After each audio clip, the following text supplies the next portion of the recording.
The Late Night Alternative with Iain Lee on Talk Radio. We have ways of making you talk.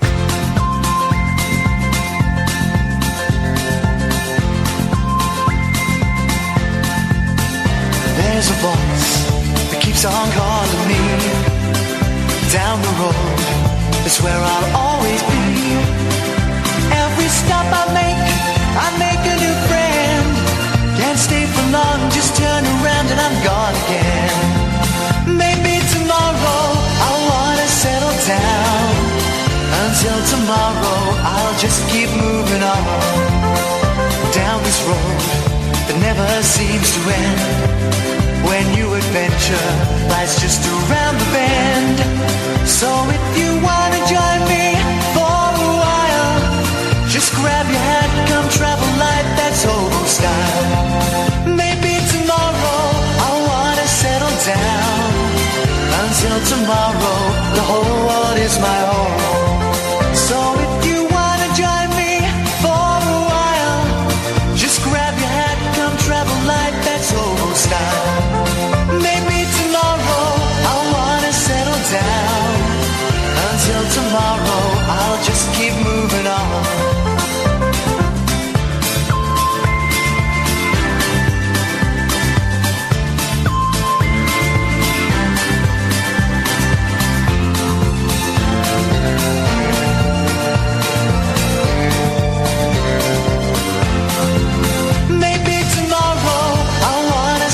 Down. Until tomorrow, I'll just keep moving on.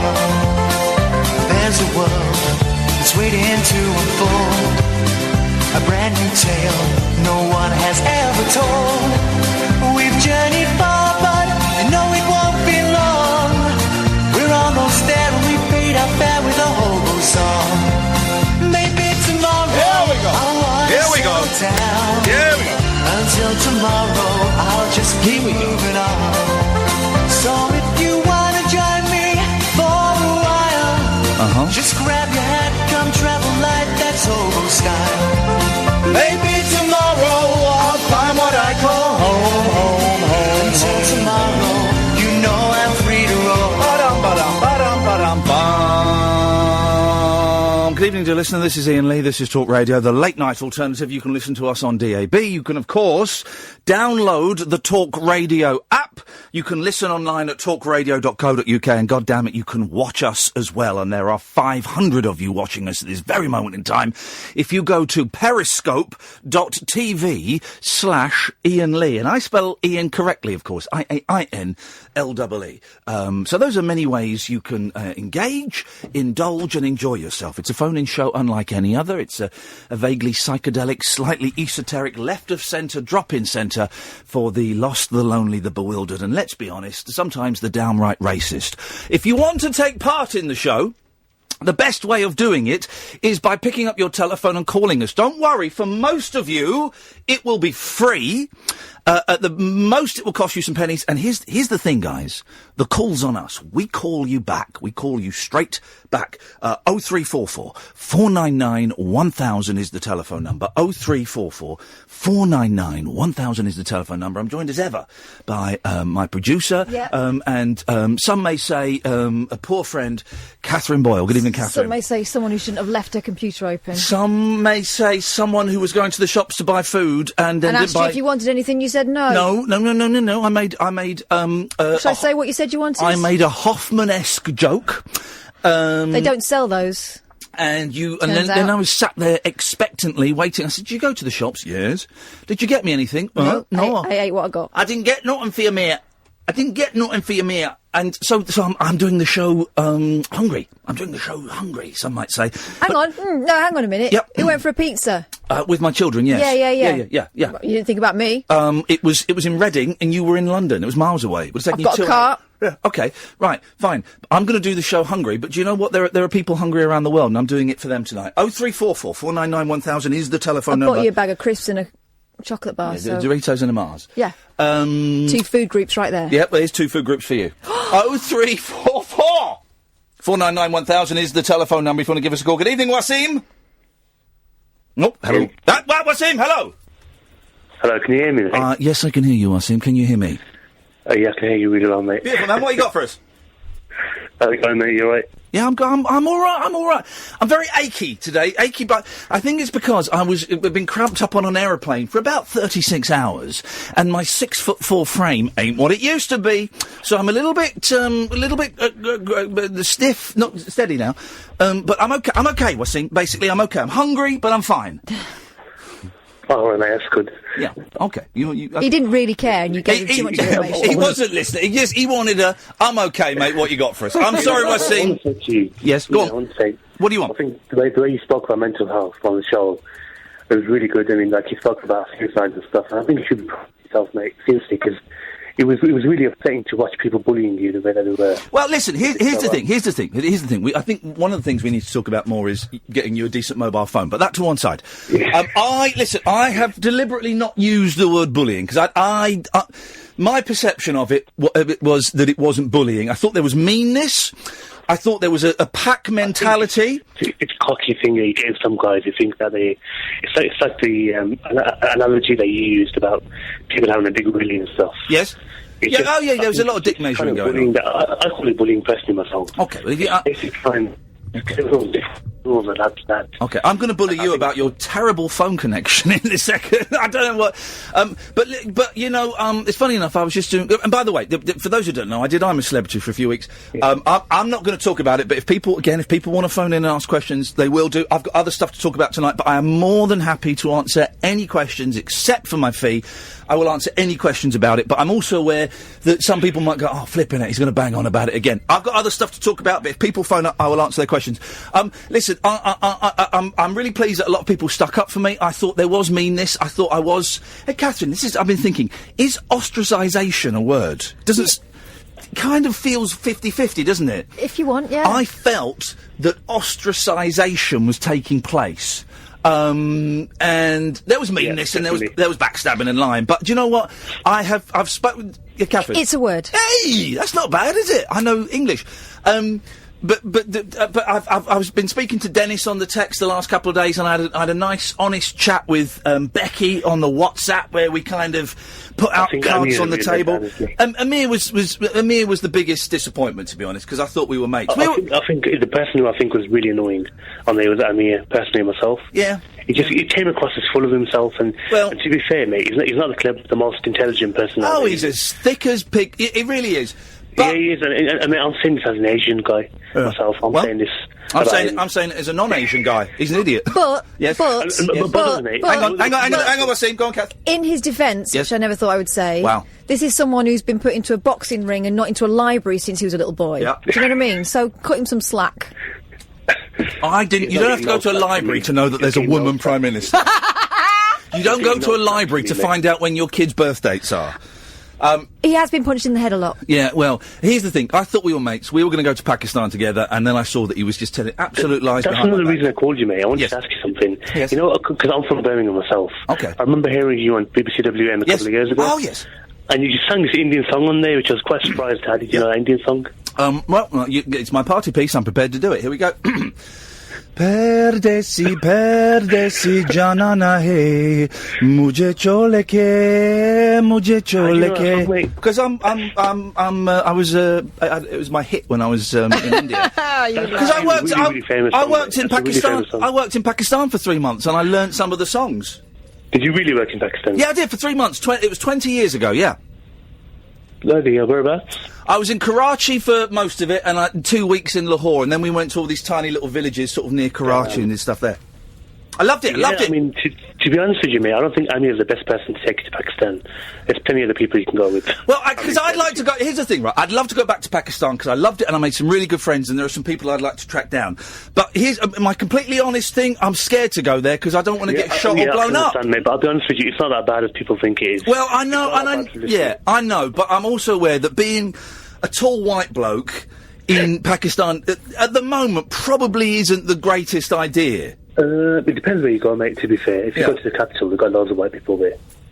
Okay. Well, you know, I'd like to go back at some point, but I don't know. Mate, I think you should, seriously, I think you should be proud of yourself. You're a good guy. Thank you, Wasim. I've got to say, I was proud of you, mate, and I think I could see you breaking down at the end of it. I mean, the reason why I've actually called you is the way you were spoken to. I've been spoken to in that way in workplaces. I've been bullied. I've had it throughout school. I know how it feels like, mate, and I think it's really because people are jealous of you. How do you deal with it, Wasim? When people are being mean to you, how do you deal with it? I worked in call centres, and it happens a lot in call centres. Hang on, when you say in call, do you mean the people on the other end of the phone? No, people are racist and abusive on the phone sometimes. Oh, that's not the problem. Not everyone. Yeah. It's just some of the people that you work with. Like, you have like this lads banter going on, where if you don't come across as being a bad boy and being a bit cocky and full of yourself, there's a lot of bullying that takes place in places as well. Here's two things that I kind of had floating around in my head, but now I have secured them down as facts, right? The two phrases. Anybody that says, man up, or it's just banter, mate. It's a lot of bull, mate. Anyone who says those two things, jog on. You're not, I don't want you as part of my world. The thing is, mate, just some of banter. these guys who act like they're really tough and stuff. Yeah. I mean, people trust me quite a lot, so when they talk to me one-on-one, they actually wimps, most of them are, to be honest with you.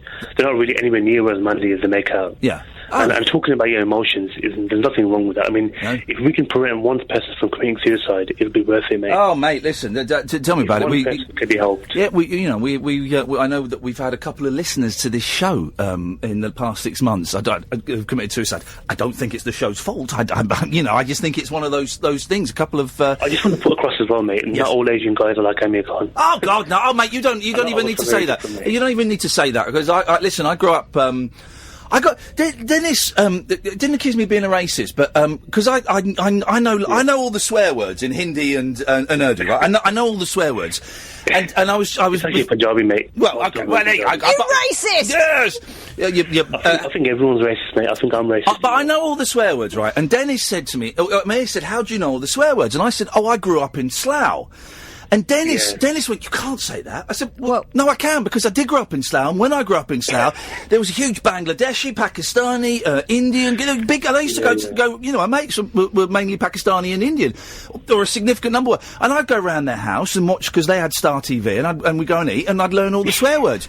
And so, I know all of that kind of stuff. So you don't even have to do the thing. Well, I know that, and just like, not all white people are like, pick an annoying white person. You don't need to say that. But Wasim, I appreciate your call, man. Yeah, and listen, I want to say one thing as well. Can you please get that scarf back on your show? The racist one. Oh, God, no. That's really funny to listen to. No, well, you can... Thank you, Wasim. We'll give him your phone number, Wasim. You can do it one-on-one. For all the new listeners, we do tend to attract... this was an ex-BNP guy. I can't remember his name. Paul. Okay, yeah.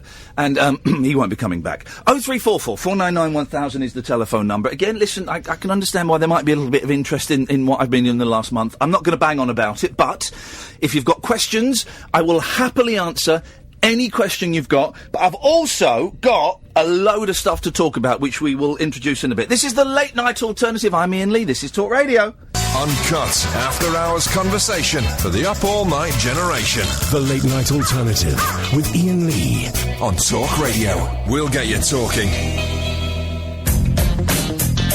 0344 499 1000 is the phone number. This is Iain Lee. Katherine is there. Hello. Hello. Now, here's one of the things. In Australia, okay, I found out something about Australia that blew my mind, okay? It blew my mind. And Josh, Simon and Paula will come to it.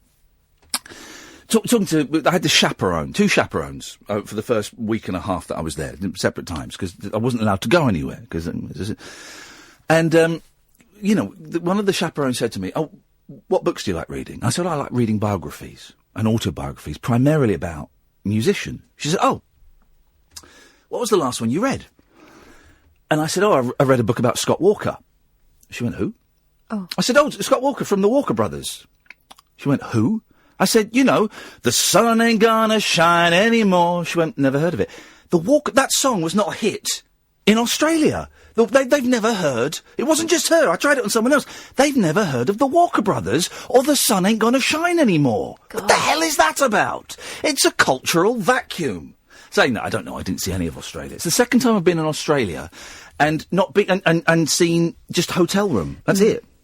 Wasn't allowed to. I was kind of hoping I'd get kicked out quickly, because I wanted to go and have a day in Brisbane. I was going to go to Brisbane and have a look around. I saw more of New Zealand in the 3 days I was there than the 4.5 weeks I was in Australia. It's nuts. It's nuts, isn't it? Yeah, no Scott Walker is a sad thing. No. The sun ain't gonna shine anymore. What's they got instead? Craig McLaughlin and Check 1 2. Ah, fair enough. There we go, you see, it all works out. Good evening, Paula! Hello? Hello, Paula! Paula's Ian. on the line. Paula the caller. Hello? Hello, Paula the caller. Can you hear me? I can. Hello, Ian. Hello. How are you? I am tickety-boo this evening, Paula. How the devil are you? I'm fine. I'm looking forward to Christmas. Are you? Whoa! Can I say something controversial? Yes. This is the first Christmas I'm not really looking forward to. Oh, really? Why? Well, because I've been away. I've not got the Christmas spirit, all right? And and there's stuff going on as well, which I'm not going to go into. There's stuff that makes Christmas a little bit more complicated, and I'm just not feeling Christmassy yet. And I don't know what I can do to get the Christmas vibe. Be proud of yourself, Ian. Oh, I can do that. Yes, I'm standing proud now. Not like that. Not like that, Paula. Let's try and get a Christmas vibe. Paula, what are you doing for Christmas? I've got my family coming Christmas Day. Well, that'll be something. I'm going to be stuck to the kitchen there we go. all day. Well, is that pleasurable for you? Yes. Well, there you go then. I love cooking. When I'm on my own, Ian, yes. I don't cook very much. Oh. I just make anything do, you know? You can tell I'm a Scouser, can't you? Well, by the accent I can. I didn't know that Scousers had stereotypical cooking habits. I was unaware of that, but there you go. What are you hoping to get from Santa this year? I'm not really bothered. Oh, gosh. Oh. No, I like to give. Oh, Christmas for me is all about presents. I mean, it is, isn't it? It's not a Christian thing Have anymore. you got me a present? No. I've got you a present. No, hang on a minute. I bought you that hat. Yeah, I know, but, I mean, that was ages ago. I bought her a really expensive hat, Paula the caller, and I said, this is your Christmas present because I'm going to be away. I thought he was joking. I thought it was just because he was being super generous, Paula. Unbelievable. Can you imagine? So, will I not get anything to unwrap then? No, you've got that. Well, give me the hat, and I'll put a newspaper over it. I've got you a really nice present. Well, good, as you should. As you should. In fact, I've got you 2, 3, 4 presents. This is awkward, isn't it? Oh, dear. Oh, see what you've done, Paula? This is Christmas in a nutshell. It is Christmas in a nutshell. It's ending in an argument. Got to make more of it than that. Yeah, he has, hasn't he? I like my Christmas carols. I watch vintage TV. Vintage TV. Oh, the music channel. You've been on that. Oh, yeah, I've been on. I've been on that. It's I good, know. that. I've watched your mixtape. Yeah, it's good, that programme. It's good, that station. I like that. Brilliant. Yeah. I mean, when you're doing work around the home, it's a brilliant channel to have in the background. Yes. Have it blasting, have you know. Blasting out nice and loud. Best. I tell you what, we can do this. What's the best Christmas song of all time? I like Boney M. Mary's boy child, Jesus Christ, was born on Christmas Day. Do you know what? I tell you what, that's up there. Hark now, she's off. Hear the angels sing, a king was born today. She's doing it. She's going to do the whole thing. I'm not, no. Oh. I tell you, it's good. Well. It's not as good. It's not as good as going at Sunday school, but I can't sing. Paula, it's not as good as When a Child is Born. And that's a good Johnny Mathis. No, it's Johnny Mathis. Johnny Mathis, sorry, and that's them mixed up. That's not a bad Mathis either. I can do Mathis. When a child is born. Anyway, Ian, I just want to say I'm following you now on Twitter. Good, as you should. Yes. And I just want to say I'm sorry to go back to the jungle again. You must be sick of this. Yes. Well, no. I'm not sick of it at all. I just want to say, if you hadn't have gone in there, I would not have watched it. Oh, I saved that show. There's no doubt. So many people have said they would not have carried on watching. Forget the humility and humility, I want to say, but I've realised now I saved that show, definitely. I enjoyed it. Thank you, Paula. And you did brilliant. Thank you, Paula the caller. Nice to talk to you. We'll speak soon. OK, I'll be in touch again anyway. Tutty bye. 03444991000. You know a Christmas hit that would get you in the mood? Yeah, go on. Do you remember? We wish you a reggae Christmas. We wish you a reggae Christmas. We wish you a reggae Christmas. That wasn't a reggae New Year. What was it? That wasn't a real song, was it? Yes! Was it a real song? Yes. Hang on a minute. Was it Yellow Man, was it? We wish you a reggae Christmas. Okay, we wish you a reggae. Yeah, it's there. Here we go. Hang on a minute. All right, let's have some of that. Hey, flipping it! Listen to this. I forgot about. I thought that me and Kelly Betts had made this up. That's the fantasy. What are you talking about? I dug it out. That's the fantasy world. You're going to love this, guys. Here we go. Listen to this. This is great. Classics. Here we go. We wish you a reggae Christmas.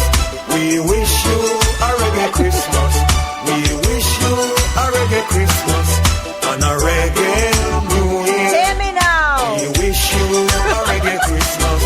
We wish you a reggae Christmas. Yeah. We wish you a reggae Christmas and a reggae New Year. Of course, though, not everybody agrees with that. I won't go down the reggae route. There you go. You see, some people won't play the game. 0344 499 1000. If you can do impressions of long forgotten 70s singers, I don't think anyone's going to beat "When a Child Is Born." Cilla Black. Shut up, man. You know, that is a spot on Mathis. Spot on Mathis. Strange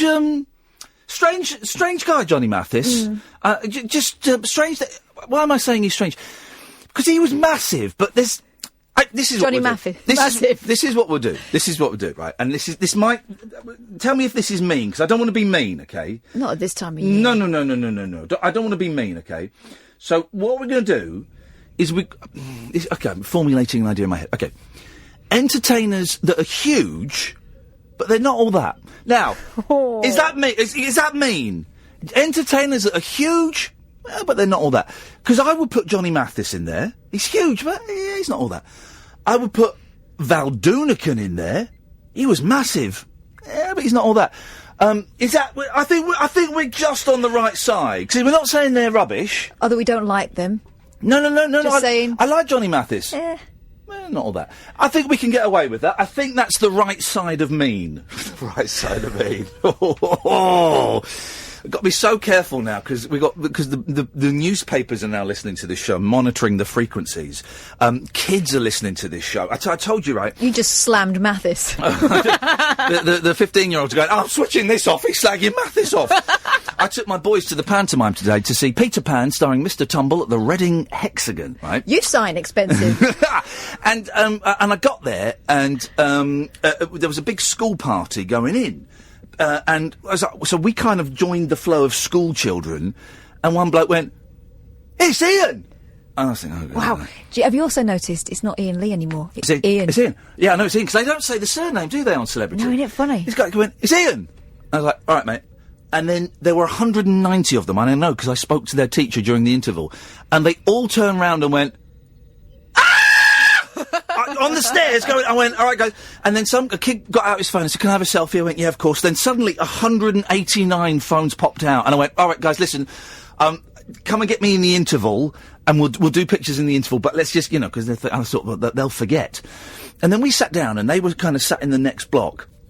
And I thought I'd try something. So I said to my wife, I said, yeah, watch this. And saw one of the kids look at me, and so I just waved. They all turned round and waved and started shouting at me. And then, when the interval came, I'd forgotten about it, and I was off to get some ice cream, and 190 kids came, and they blocked the fire exit, and I got told off because they blocked the fire exit. The teachers came, and they said, are you sure you're cool with this? I said, this is absolutely fine. They've all got mobile phones, they're all taking selfies. Afterwards, security came over to me and said, look, Iain, we've got a secret way out. So at the end, if you want, we'll come and get you and escort you out. And I went, oh, God, no, don't do that. It'll be fine. Of course, it wasn't fine. As we left, we got mobbed again by different... it was They were thinking about public safety. Weren't they? No, they were thinking about my safety. And then I took the boys to Pizza Express. And the same thing happened in Pizza Express. I took the boy coming back from the toilets, and I was going, Iain, we vote, can we get a pic, can we get... Oh, it was... The next thing is people asking you in the toilet. And my boys... Did you get free pizza? No, not free pizza, no. I've not had anything free yet, guys. And I said to my boys, because they were a bit freaked out by it. You could tell they were a little bit, because particularly my eldest, he's very shy, and he's a bit freaked out. And, I said, how does it make you feel? And my young said, it makes me feel funny in my tummy. I said, well, that's embarrassment, and that's my job. So I'm doing it properly. But my kids were a little bit freaked out. I was freaked out by it, because it was the strangest thing. But these young people that were at this panel, they were so polite. They were so polite. And no one asked for autographs anymore. It's selfies. I think I signed 3 autographs, but it's selfies. It's all selfies. It's the weirdest thing. I mean, everyone was very polite and very delightful, and I know that by the end of January it'll be gone. And so, let's... and I charged them £5 each, 5 times Good. 190. You do the math. 0344 499 1000. We got Josh, we got Tom, we got Simon, we got Holly. You can give us a call. We will call you straight back. I'm Iain Lee. This is the Late Night Alternative, only on Talk Radio. The Late Night Alternative with Iain Lee On Talk Radio. 0344 499 1000. That's the telephone number, guys, if you want to give us a call. So what have we learnt today? We've learnt that Australia doesn't have the Walker Brothers, and I can do a wiki Johnny Mathis impression. If you know of any other countries that don't have things that we take for granted, 0344 499 1000. If you can do impression of people as well. No one else has Cliff, do they? No, I think Australia has Cliff. Do they? America doesn't have Cliff. No. America saw sense. They saw through that charade. He tried, didn't he? He did try very hard, but no, America saw sense. I think he's big in Australia. I would imagine he's a couple of continental countries would go for him. I'd imagine. But I can't say so for sure. And also, people that are massive, but they're not all that. 0344 499 1000 is the telephone number. I've come up with a brilliant way of advertising this show as well. It's a really clever way. When I was in Australia, before I went in, there was an election going on, right? And there was outrage by these horrible old men candidates. Because a young woman candidate had stumbled on a really novel way of advertising herself, getting a message out there. Oh, she didn't get her boobs out, did she? No. Cleverer than that. She went on Tinder. And she said that it was a little bit cheesy, but I liked it, right? So Tinder, you swipe one way if you like and one way if you don't. Apparently. I would imagine to the left if you don't like and to the right if you do. Because left... So she had it's a picture of her and it said, "You're looking for a date, I'm looking for your vote." Oh. And then it had her name and who she represented. And I thought, and there was outrage, right? But it worked. I think it's clever. Exactly. It worked because there was a full-page article in the newspaper. And I thought that was brilliant. So I'm thinking... We advertise the show on Tinder. We just nicked that idea as well. It's not like I've had that idea. But we do that on Tinder. You're looking for a date, but I'm looking for a listener. Iain Lee, late nights, that could work, couldn't it? I think it could work. Will I get sent dick pics? Yeah. Well, even better. Bonus. I'm not making light of that. I know what Did your you say sisters bonus? He said bonus. Kath's back in the house. But could you? What I'm saying is, could you set up Tinder on your phone? No. Why? Orcs. Well, I know, but listen. Well, I'm married as well. This is why it's orcs. What we need is Oh, I know what we need. We need a phone that we can use, but then we hide it in the boot of our car. No, that makes it even worse. That's a terrible idea. I found this. And it's only There's nothing on it but Tinder. Tinder is just. I can explain. It's not what it looks like. Tinder is just for sex, isn't it? It's not. It's not a dating app anymore. It's hot hookup. It's a sexual hookup thing. I'm in a new town tonight. This is what I look like. Want it? Isn't that strange? Isn't it strange to reduce it to such a base level? Really.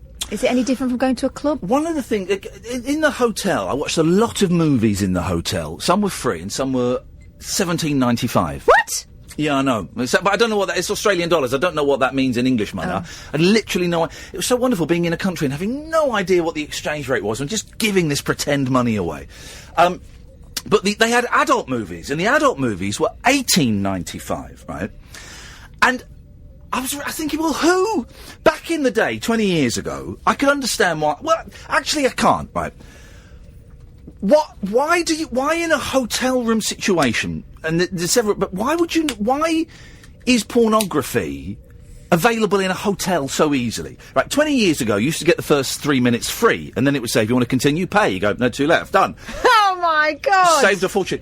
But it got me thinking, of course, everybody has access to pornography now on their phones, right? So there's free pornography everywhere, but also, how little must the hotel management think of their guests that they're saying, you're probably going to want to knock one out. we can help. They know people. We can help. We've got all of this stuff, and we won't even put it on your bill. If you want it, it's there. Don't you worry. It's just a weird. I just think that hotel pornography is a very weird phenomenon, isn't it? Why? What is that about?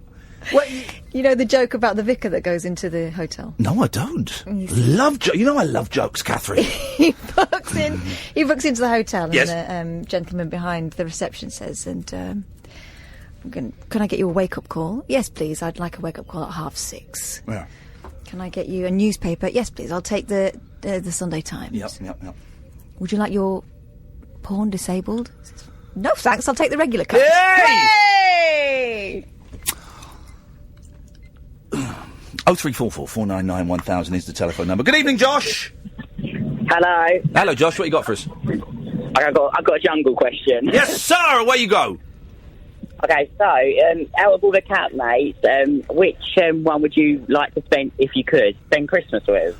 Jenny and her wonderful husband Chris, because they are just the most delightful, charming human beings. I don't know if you saw it when Chris. There was a bit when some of our relatives came into the camp, and Chris came and hugged me, and he whispered in my ear, "Well done, mate. You're playing a blinder. Keep going." Something along those lines, and I just thought. Oh, and I love Jenny so much. So, yeah, those two, easily. Oh, that's good. How's it been since you've been out? It's not really... The enormity of it is sinking in now. Catherine has been very kind, and she's made a scrapbook of all of my newspaper cuttings. And it's really weird seeing Iain Lee, 44. It's weird. So it's still sinking in, Josh. All right, well, I thought I'd give you a call. Nice one. Yeah. No, Josh, go on. No, yeah, I just said thank you for answering the call. Absolute pleasure, mate. That's what we do here. That's what we do here, guys, is we will answer the calls and we'll call you back. And listen, I'm not going to keep talking about the jungle because I know loads of you are bored of it, but if people phone up and ask, I will answer those questions. I will happily answer those questions because I can understand why there is an interest in it. But it hasn't, the reality of it hasn't sunk in yet. The enormity of it hasn't sunk in yet. And, I'm also aware, let's not get too big ideas above our station. It's a dumb TV show. I get that as well, but it's a dumb TV show that was watched by 12 million people at one point. £10.30 for a film. Sorry? $17.99 is £10.30 in proper money. Okay, right, okay. Well, that's fair enough. Good evening, Tom. Iain. Tom. I wanted to have a chat, because I'm not going to talk about the jungle, but your time on the jungle reminded me, when I was about 7, 8 years old, I always used to listen to you every night with my mum. Yeah. On the way back from school. Yes, I did. And then you went to really late on LBC. Yes. And I sort of never listened, but you used to crack me up every evening. It was great. Well, thank you very much. Well done. Hey, thank you, Tom. Well, that's very, very kind of you. Have you only just rediscovered me because of that TV show? Yeah. Beautiful. Perfect. That's what I did it for. Not exactly. But what happened was, I heard from my mum, I've been through the rabbit hole, been through everything. Your phone, Tom, your phone is absolutely pony. What's going on? I don't know. Oh my God. We're struggling to hear you, but do you know what? We're gonna work through this sound barrier, Tom. So your mum said what? But she was telling me that you were on a celebrity, and I wasn't watching it this year. Okay. And then I switched on. Yes. And it was just, it was crazy to see all the puns. And then I was looking through the rabbit hole. Yeah. Oh, yeah. And it was just crazy. Crazy. Loved it. It was crazy. Everything is crazy. Well, listen, the reason number 2 out of the 3 reasons I did it was to attract more listeners to this radio show that I am very, very proud of. And do you know what? It seems to be working. Get this, guys. Last night, we had not only double the normal online listening figures that we get for this show. No, double the high. Excuse me? Double the high. Wow, we had double the highest. The double the highest. The record we had. Yes. Doubled. Wowzers. Really? And the highest for this station, I believe? Yeah, definitely. It by a long way. So, you know what? Eating a pig's fanny was worth it. Oh, it poor really, pig, though. Well, I think I expect that was the least of the pig's worries. They're very small. Oh, so it was tiny. Well, Josh, I'm glad you've... Tom, sorry, I'm glad you found us. And stick with us, brother. Absolutely. And send my love to your mum. Oh, I will. She loved the show as much as I did. Well, bless her. Thank you, Tom. Thank you very much indeed. 0344 499 1000. Let me just say one thing as well, because new callers might be going, oh, he cuts me off very quickly, but don't take it personally. That was a particularly poor phone line, but I kind of, because I haven't got a fader here, I can't do a kind of nice fade down and thank them. Can't go, bye, you put the phone down. Yeah, no, I've just got to cut and run. So I apologise. Some people I know might find it rude. But yeah. 0344 499 1000 is the telephone number if you want to give us a call. My name's Iain Lee. She is Katherine Boyle. This is the late night alternative only on Talk Radio. Late night conversation worth losing sleep over. The late night alternative with Iain Lee on Talk Radio. We have ways of making you talk. By the way, Katherine and I do a separate little podcast called The Rabbit Hole. It's a lot of fun and it's stupid and it's dumb. And we're doing a little tour in Dublin and Belfast in January. We're also in Bath. Luton is sold out. There are still a few tickets for London in April. Is Brighton sold out now? I think Brighton might have sold out. There were 4 tickets a week ago. I suspect they've gone. Bath? Bath hasn't sold out, actually, and Bath's a nice venue. So if you want to find out where we are, if you go to my website, iainlee.com, all that's on there, the podcasts are on there, all the latest news, iainlee.com/events if you want to go to that specific page. 0344 499 1000. Let's go to Simon. Good evening, Simon. Yeah. Good evening, Simon. Okay. What's Simon doing? It sounds like he's falling asleep at the wheel. I didn't want to disturb what was a delicious sleep. Ever fallen asleep at the wheel? No, almost. Yeah, no, I have done. It's the most terrifying... It's horrible. Terrifying thing. I literally woke up on the motorway and was heading straight towards... I turned and was heading straight towards the central... Hideous. It hasn't happened for a long time, because I'm not... Now when I'm tired, I will open the windows and I will stop and get a coffee and I'll go and have a little walk. Yeah. But yeah, it happened a couple of times when I was younger. Your blinks get longer. Oh. And my foot gets heavy. Yeah. You've got to stop. You've got to stop. Man, it is... it's the worst. It's the worst. You've got to be so careful. But here's the thing as well. If you go into a service station, if you stay for longer than 2 hours, you get fined. Yes, how are you supposed to have a sleep? Well, yeah, I mean, you have a good kip. I used to go for a 20-minute nap. Watford Gap 20-minute nap was my little motto. But if you're like shattered, I could see you falling asleep for longer than 2 hours. Especially the way things are at the moment. You and I are both in the stage now where if we get a moment to go to sleep, I can't guarantee if I'm going to wake up. Yeah. Unless I put my alarm on. Yeah. I can sleep till tomorrow. Yeah. Well, that's what most people do. They're gonna sleep one day, from the wake morning. Up. Yes. Oh God. Yeah. Good evening, Andre. Who's that? Yeah. Hang about here, right, in the garden, right? It's cold as a witch's tit. I'm coming in, all right? Hold on. Yes. Hello? Hello there. It's offensive to Yeah. The bloke from the telly. How you doing, mate? I'm doing very well. Oh, yes. All right, Kath as well, yeah. And Iain, right? Yes. I was watching the telly, and I'm really proud of you. Excellent, yeah, really good. I don't want to buy you up too much, but...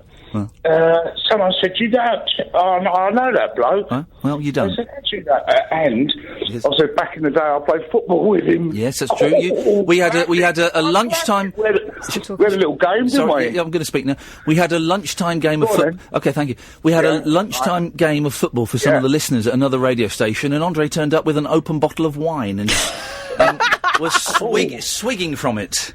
As a refreshment. As you do. As you do. Is it isotonic? Isotonic means it's in balance with your body fluid. After 90 minutes of sheer hell, you're going to get thirsty. Yes, and it was really of course, Andre's not phoned in to listen to us. He's phoned in to speak. Monologue. So away you go. Yes. Just to speak, I like to try and get a word in. You know what I mean? I can't always, but Karen in the phone booth was very nice. Yes, you're doing an excellent job. Well tonight, and you sound not too bad as well yourself. Thank you very much, Andre, for the running commentary on the team. All right then, Iain. Is that it? Yeah, that's it. I'll cut you off then. Every time. Every time. Oh, God. Oh, look, they're all coming in now, so let's... Evening, Alan. Evening, Iain. Evening, Kath. I want to talk about something from last night, actually, which I never got to talk about. Go on then, Alan, let's hear it. 3 people who died while you was in the jungle. People who died over the last 5 weeks. Go on, who you got? You go... Actor who played Higgins in Magnum. Oh, yeah, Higgins died. No, Higgins died...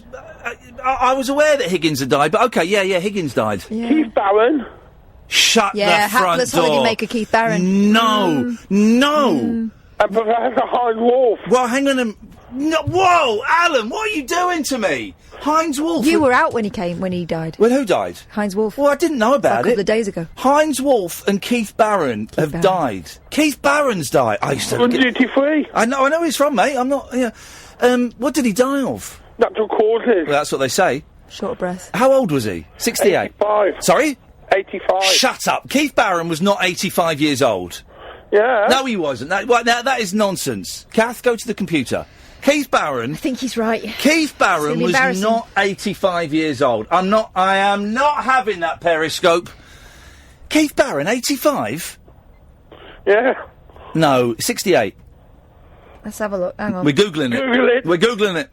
He was 83. Oh, so you were close. Yeah, you were close, but you were wrong. That was fake news. Hashtag fake news. So 83, I can believe. Yeah, that sounds about right. Sounds about right. You were saying what? 62? No. 83 sounds about right. 85 is ridiculous. Hey, we were at the pantomime today, right? And they do this thing where Mr. Tumble reads out what groups they've got in. So, hello? Sorry, someone was asking me for directions. Where are they going? We're going to number 55. Well, what? So someone just come to you and say, where's number 55? Next to number 53. Yeah. Okay. Well, that's thanks for that, Alan. What? Imagine asking Caddick for directions. You've backed the wrong horse there, buddy. Why do they do that with houses? The odd on one side, the even. Why don't they just go 1, 2, 3? What is that all about? It's just stupid. This is dumb. And also, on some streets, they separate them. They have a close in between, and then the houses will carry on. What do you mean the close in between that? Well, you'll be like something drive. Yeah.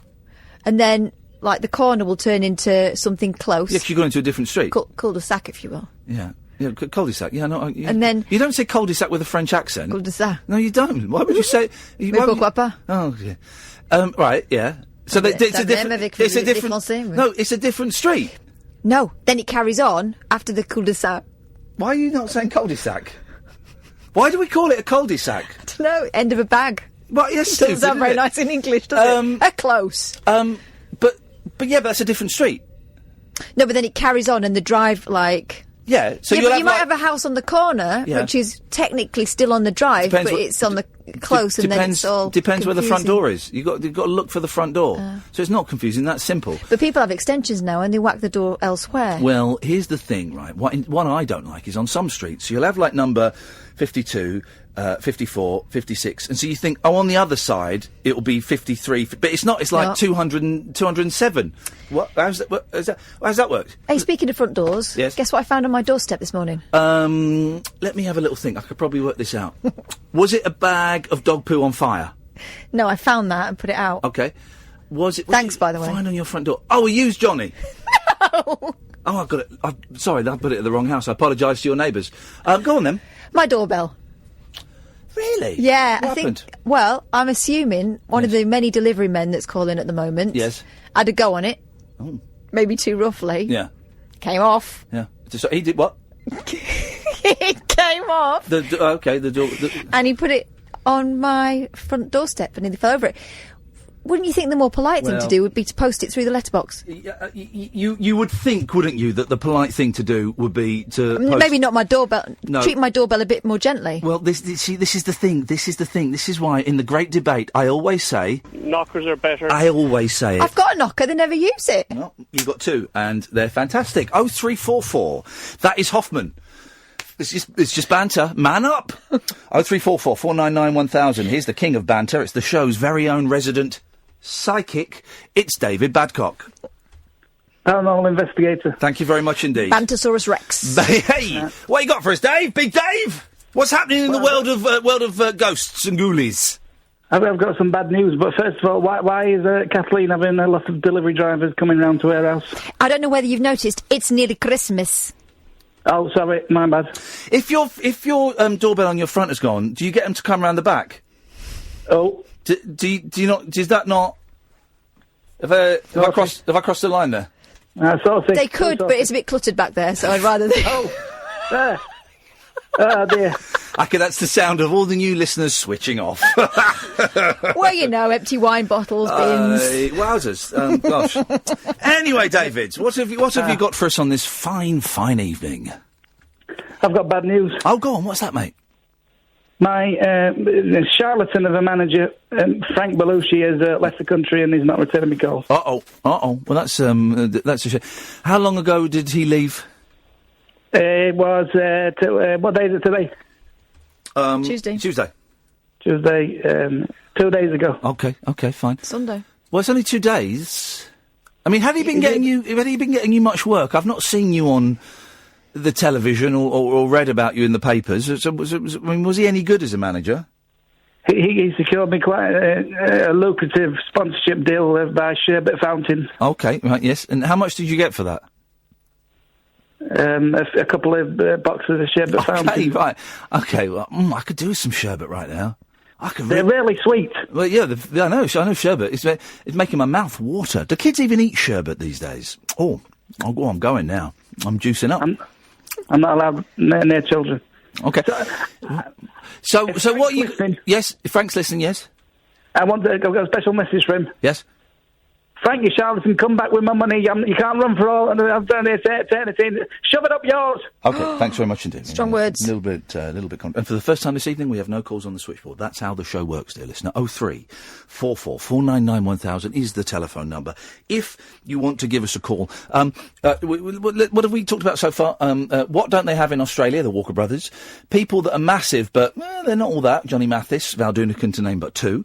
What else have we... There's loads of stuff I was going to talk about, and I can't think... films that you thought were going to be rubbish but were actually really good. Right, yeah. Because I've seen two in recently that I thought were going to be rubbish and actually were brilliant. First one, I think I mentioned this yesterday, The Big Sick, which I thought was going to be a horrible, floppy, silly rom-com. And it kind of is, but it's well, let me see. If I wanted my name to go on the poster, I would say... heartwarming and charming. Oh. And then they could... How many stars? I'd give it 4 out of 5. Great set pieces, wonderful casting, superb performances. But heartwarming and charming and based on a true story, based on the couple that are in the film. Oh, that's sweet. Yeah, it's good. No, it's good. Really, I really enjoyed it. Watched it on the plane and I thought, this is going to be rubbish. It was brilliant. And you saw that new Julia Roberts one and all, didn't you? Oh, yeah. This is brilliant, right? So when we're in New Zealand and the kids... this was so cool, right? We surprised my niece and nephew, who are 12 and 10. Strange names, I know, and surprised them because they didn't know I was going to come there, and they came down for breakfast. Didn't they know? No, they didn't know. They came down for breakfast, and their mum, my sister, said, "Well, I got you one present. I hope it's cool." And it was me, and I popped out. And this is how cool my sister is as a mum, right? Or how lame my sister is as a mum. You decide, Britain. She said to the kids, "Now, Uncle Ian is only here until Saturday. This was on the Wednesday. So, if you want." You can take today off school and we'll hang out with him. Can you imagine that? And they went, yeah, OK, we'll take that. So they bunked off school. Amazing. It was brilliant. I think it's partly because in New Zealand, the education system seems to be, I'm going to say it, pretty crappy. And I know my nephew's had a really rough time with these bullies. So they bunked off school. And so I said, right, well, if you're bunking off school, then we are going to make a day of it. You know, we're going to do a Beulah. There's no point in bunking off and just watching telly and playing Xbox. We're going to go for it. So we went, had a lovely morning shopping. We went and got stuff to eat. And then I said, well, listen, let's go to the cinema. My treat. We'll go to the pictures and see what's on. And, there was this film called Wonder, and my niece chose it, but luckily Dylan also wanted to see it, called Wonder. It stars Owen Wilson, who I think is... By the way, if my sister's listening, my youngest thinks that your husband looks like Owen Wilson. I have no idea why, because her husband is half Chinese. And Owen Wilson is... Is not. But he does. He keeps saying, looks like Uncle Ivan. So we went and saw this film. Owen Wilson, Julia Roberts, and some brilliant kids whose names I don't know. And it's called Wonder. And it's about this boy who has, severe facial disfigurement. It's got Tretcher Collins, hasn't it? I'm not... That's not mentioned. The name really? of it isn't mentioned in the film, I don't think. And it's... he's... I'm going to say he's like 10, I think. And it's about, he's been homeschooled, and then the parents make the decision, well, he's going to go to school now. And it's about bullying, it's about friendship, it's about betrayal, it's about being the odd one out, you know, and which I could kind of slightly identify with what had happened to me, but also in the jungle on a much smaller, different scale, and also with my nephew who has had a pretty rough time at school with some children, you know, being particularly mean, and it was brilliant. It was wonderful. And I love Owen Wilson, right? I think he's great. And I just think he's one of the best actors. And I know that, you know, he makes a lot of crappy films. I think he's brilliant. But Julia Roberts was in it, and she was wonderful.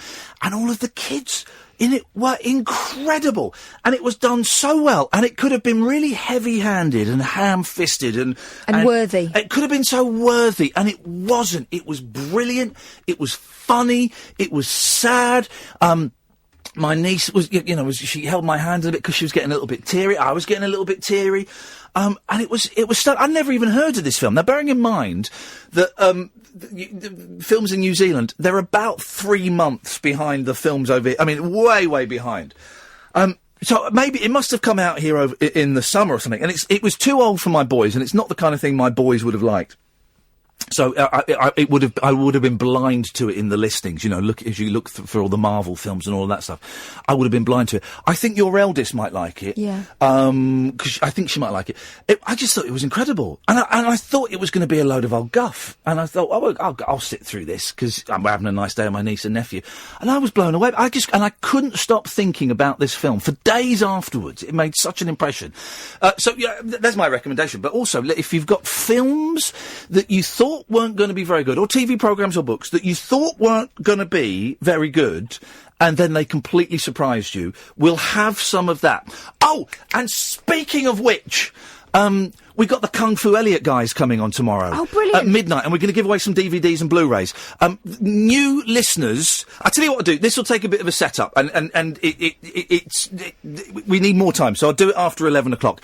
But there is a brilliant movie called Kung Fu Elliot, which I think is probably still on Netflix. I mean, it's brilliant, and it's awful at the same time. We've got the director of that coming on tomorrow, and we're going to give away some DVDs and stuff, and it's not very often we get a guest on twice, but Kung Fu Elliot had such an impact on our lives that I think we'll call it on. I'll explain all of that in a bit. If you've just tuned in, if this is the first time and it's because you saw me eating a pig's fanny last week, you're very, very welcome. This is the Late Night Alternative. My name is Iain Leash. Her name is Katherine Boyle. You can call in at any point. 0344 499 1000 is the telephone number. We call you back, guys, and you're listening to us, of course, on Talk Radio. The Late Night Alternative with Iain Lee on Talk Radio. We have ways of making you talk. Well, I'm not the kind to kiss and tell, but I've been seen with fire up. I've never been with anything less than a 9. So fine. I've been on fire with Sally Field, gone fast with a girl named Bo, but somehow they just don't end up as mine. It's a death-defying life I lead. I take my chances. I die for living in the movies and TV. But the hardest thing I ever do is watch my leading ladies kiss some other guy while I'm bandaging my knee. I might fall from a tall building, I might roll a brand new car, 'cause I'm the unknown stuntman that made Redford such a star.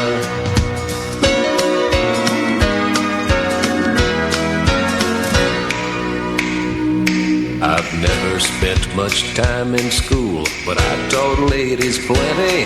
It's true, I hire my body out for pay.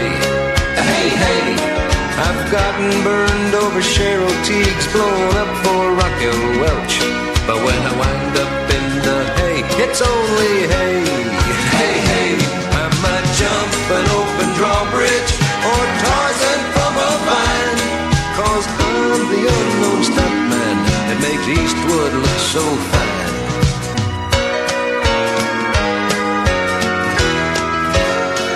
Right, let's get these calls racked up. Come on. Let's get these calls racked up, guys. 0344 499 1000 is the telephone number if you want to give us a call. And if you just tried to get through, I saw a couple of numbers. Call back and we will get hold of you and we will get you on immediatement. I believe that is the correct French term for that. Now you want to speak French. Well, I speak French fluently, and that is what we do. Good evening, Matt. Hello, Matt. Ian, good evening. How are you, I'm sir? very well, Matt. How are you doing? I'm doing very well, thank you. Thank you very much indeed. You mentioned the... I'm sorry? Yes, no, go on. There's a slight delay, so I'm going to shut up and not interrupt you. Go. Oh, okay. You mentioned the artist that that Australia did not know. That you mentioned. I don't remember the name of the person. I don't even know it, too. Well, here's the thing. Scott Walker... Hang on, I'm interrupting now. Scott Walker and the Walker Brothers are American, but yet they didn't have any hits in America. So am I right in thinking you don't know the song, The Sun Ain't Gonna Shine Anymore? No, I don't know it. Wow. And I'm American. I don't even know who they are. Yeah, well, they never had a hit in the States. Isn't that crazy? Isn't that crazy, guys? A couple years ago, I started... I don't know where it was. I started watching some oddball British TV shows. Oddball in the way of shows that, that are produced there that are not produced here in America. Yeah. Or that are broadcast to America. So, not the Doctor Who stuff or the Sherlock stuff, but some of the more stuff that's just broadcast there in the country. And I've started to, over the last few years, kind of peek into other countries and seeing what they produce there that's not produced elsewhere. And it's been fascinating how each country really has its own little bubble and little world of its own pop culture, of its own people, and how there things that in someone in Australia, there might be a big Australian artist that nobody's ever heard there or here. Like I spent about half of the last year in Canada. And there's a huge Canadian rock band called the Tragically Hip, which is as Canadian as you get. They're really, really good, but never had a hit anywhere else in the world. Here's the thing: the lead singer, I think, from the Tragically Hip died about 6 months ago. And where did the Tragically Hip? Did they get their name from a Monty Python reference? I think that sounds about right, yeah. I think they did. I know Toad the Wet Sprocket is a Monty Python reference, and also now a band, and I think the Tragically Hip come from Monty Python as well. Someone will correct me, as people often do. Yeah, and it's weird, even a band like Take That, which is such a huge name pretty much in every part of the world, in the States, Want You Back for Good is pretty much the only hit they ever had here and the only thing you will ever hear on the radio, but besides that... I didn't know they'd even had a hit. I know they desperately tried to have a hit in the States. And Robbie Williams keeps having a go, doesn't he? I think even Robbie's given up now. I mean, he can't even get a hit over here. But they were scheduled to appear on Baywatch, and I don't think that happened in the end. I remember they were going to be on Baywatch. That would have been great because Baywatch is popular pretty much in every other country on the planet besides the United States. It's more popular everywhere else. Yeah, the Baywatch is bigger Robbie than only Jesus. a couple weeks ago, I was sitting in a coffee house, and they started playing. Angels was pretty much the only song of Robbie's that made it here anywhere to any sort of popularity. I think it was Rock Your Body or Rock Your DJ, one of those. I can't remember the name of it. It was playing in the coffee house a couple weeks ago, and my ears perked and went, this was never, ever a hit. I don't even think played in the States, ever. Well, we can only apologise that one of them snuck through, and we should have tried harder to have stopped that. And Matt, I'd like to apologise on behalf of all music lovers that one of those hits made it over there. That's a shame. Matt, thank you for that. 0344 499 1000 is the telephone number if you want to give us a call. Good evening, Tom. Hello. Hello, Tom. Hey. Hey. You can say something now if you want. Gosh. You'd be very welcome. Do you know what? I literally just logged onto Twitter and saw to ring, and I rang, and I now have no idea what. Well, that's more fool you, Tom, because you phoned up to see if it works, and you know what? It works. You get on, and you get on bloody quickly on this show. There's no screening process. There's no test you've got to pass. You phone up, you're on the radio, and boy, oh boy, you better have the goods, otherwise we'll have to deliver them instead. Oh no! No, you don't have. I'm teasing. This is the most relaxed vibe that there possibly could be. What prompted you to call in, Tom? Do you know what? I just sitting here in bed, first time watching the show, wow. And I just was a big fan of yours from the show over the last few weeks. Oh, okay. So you found this radio show because I did that stuff in the jungle.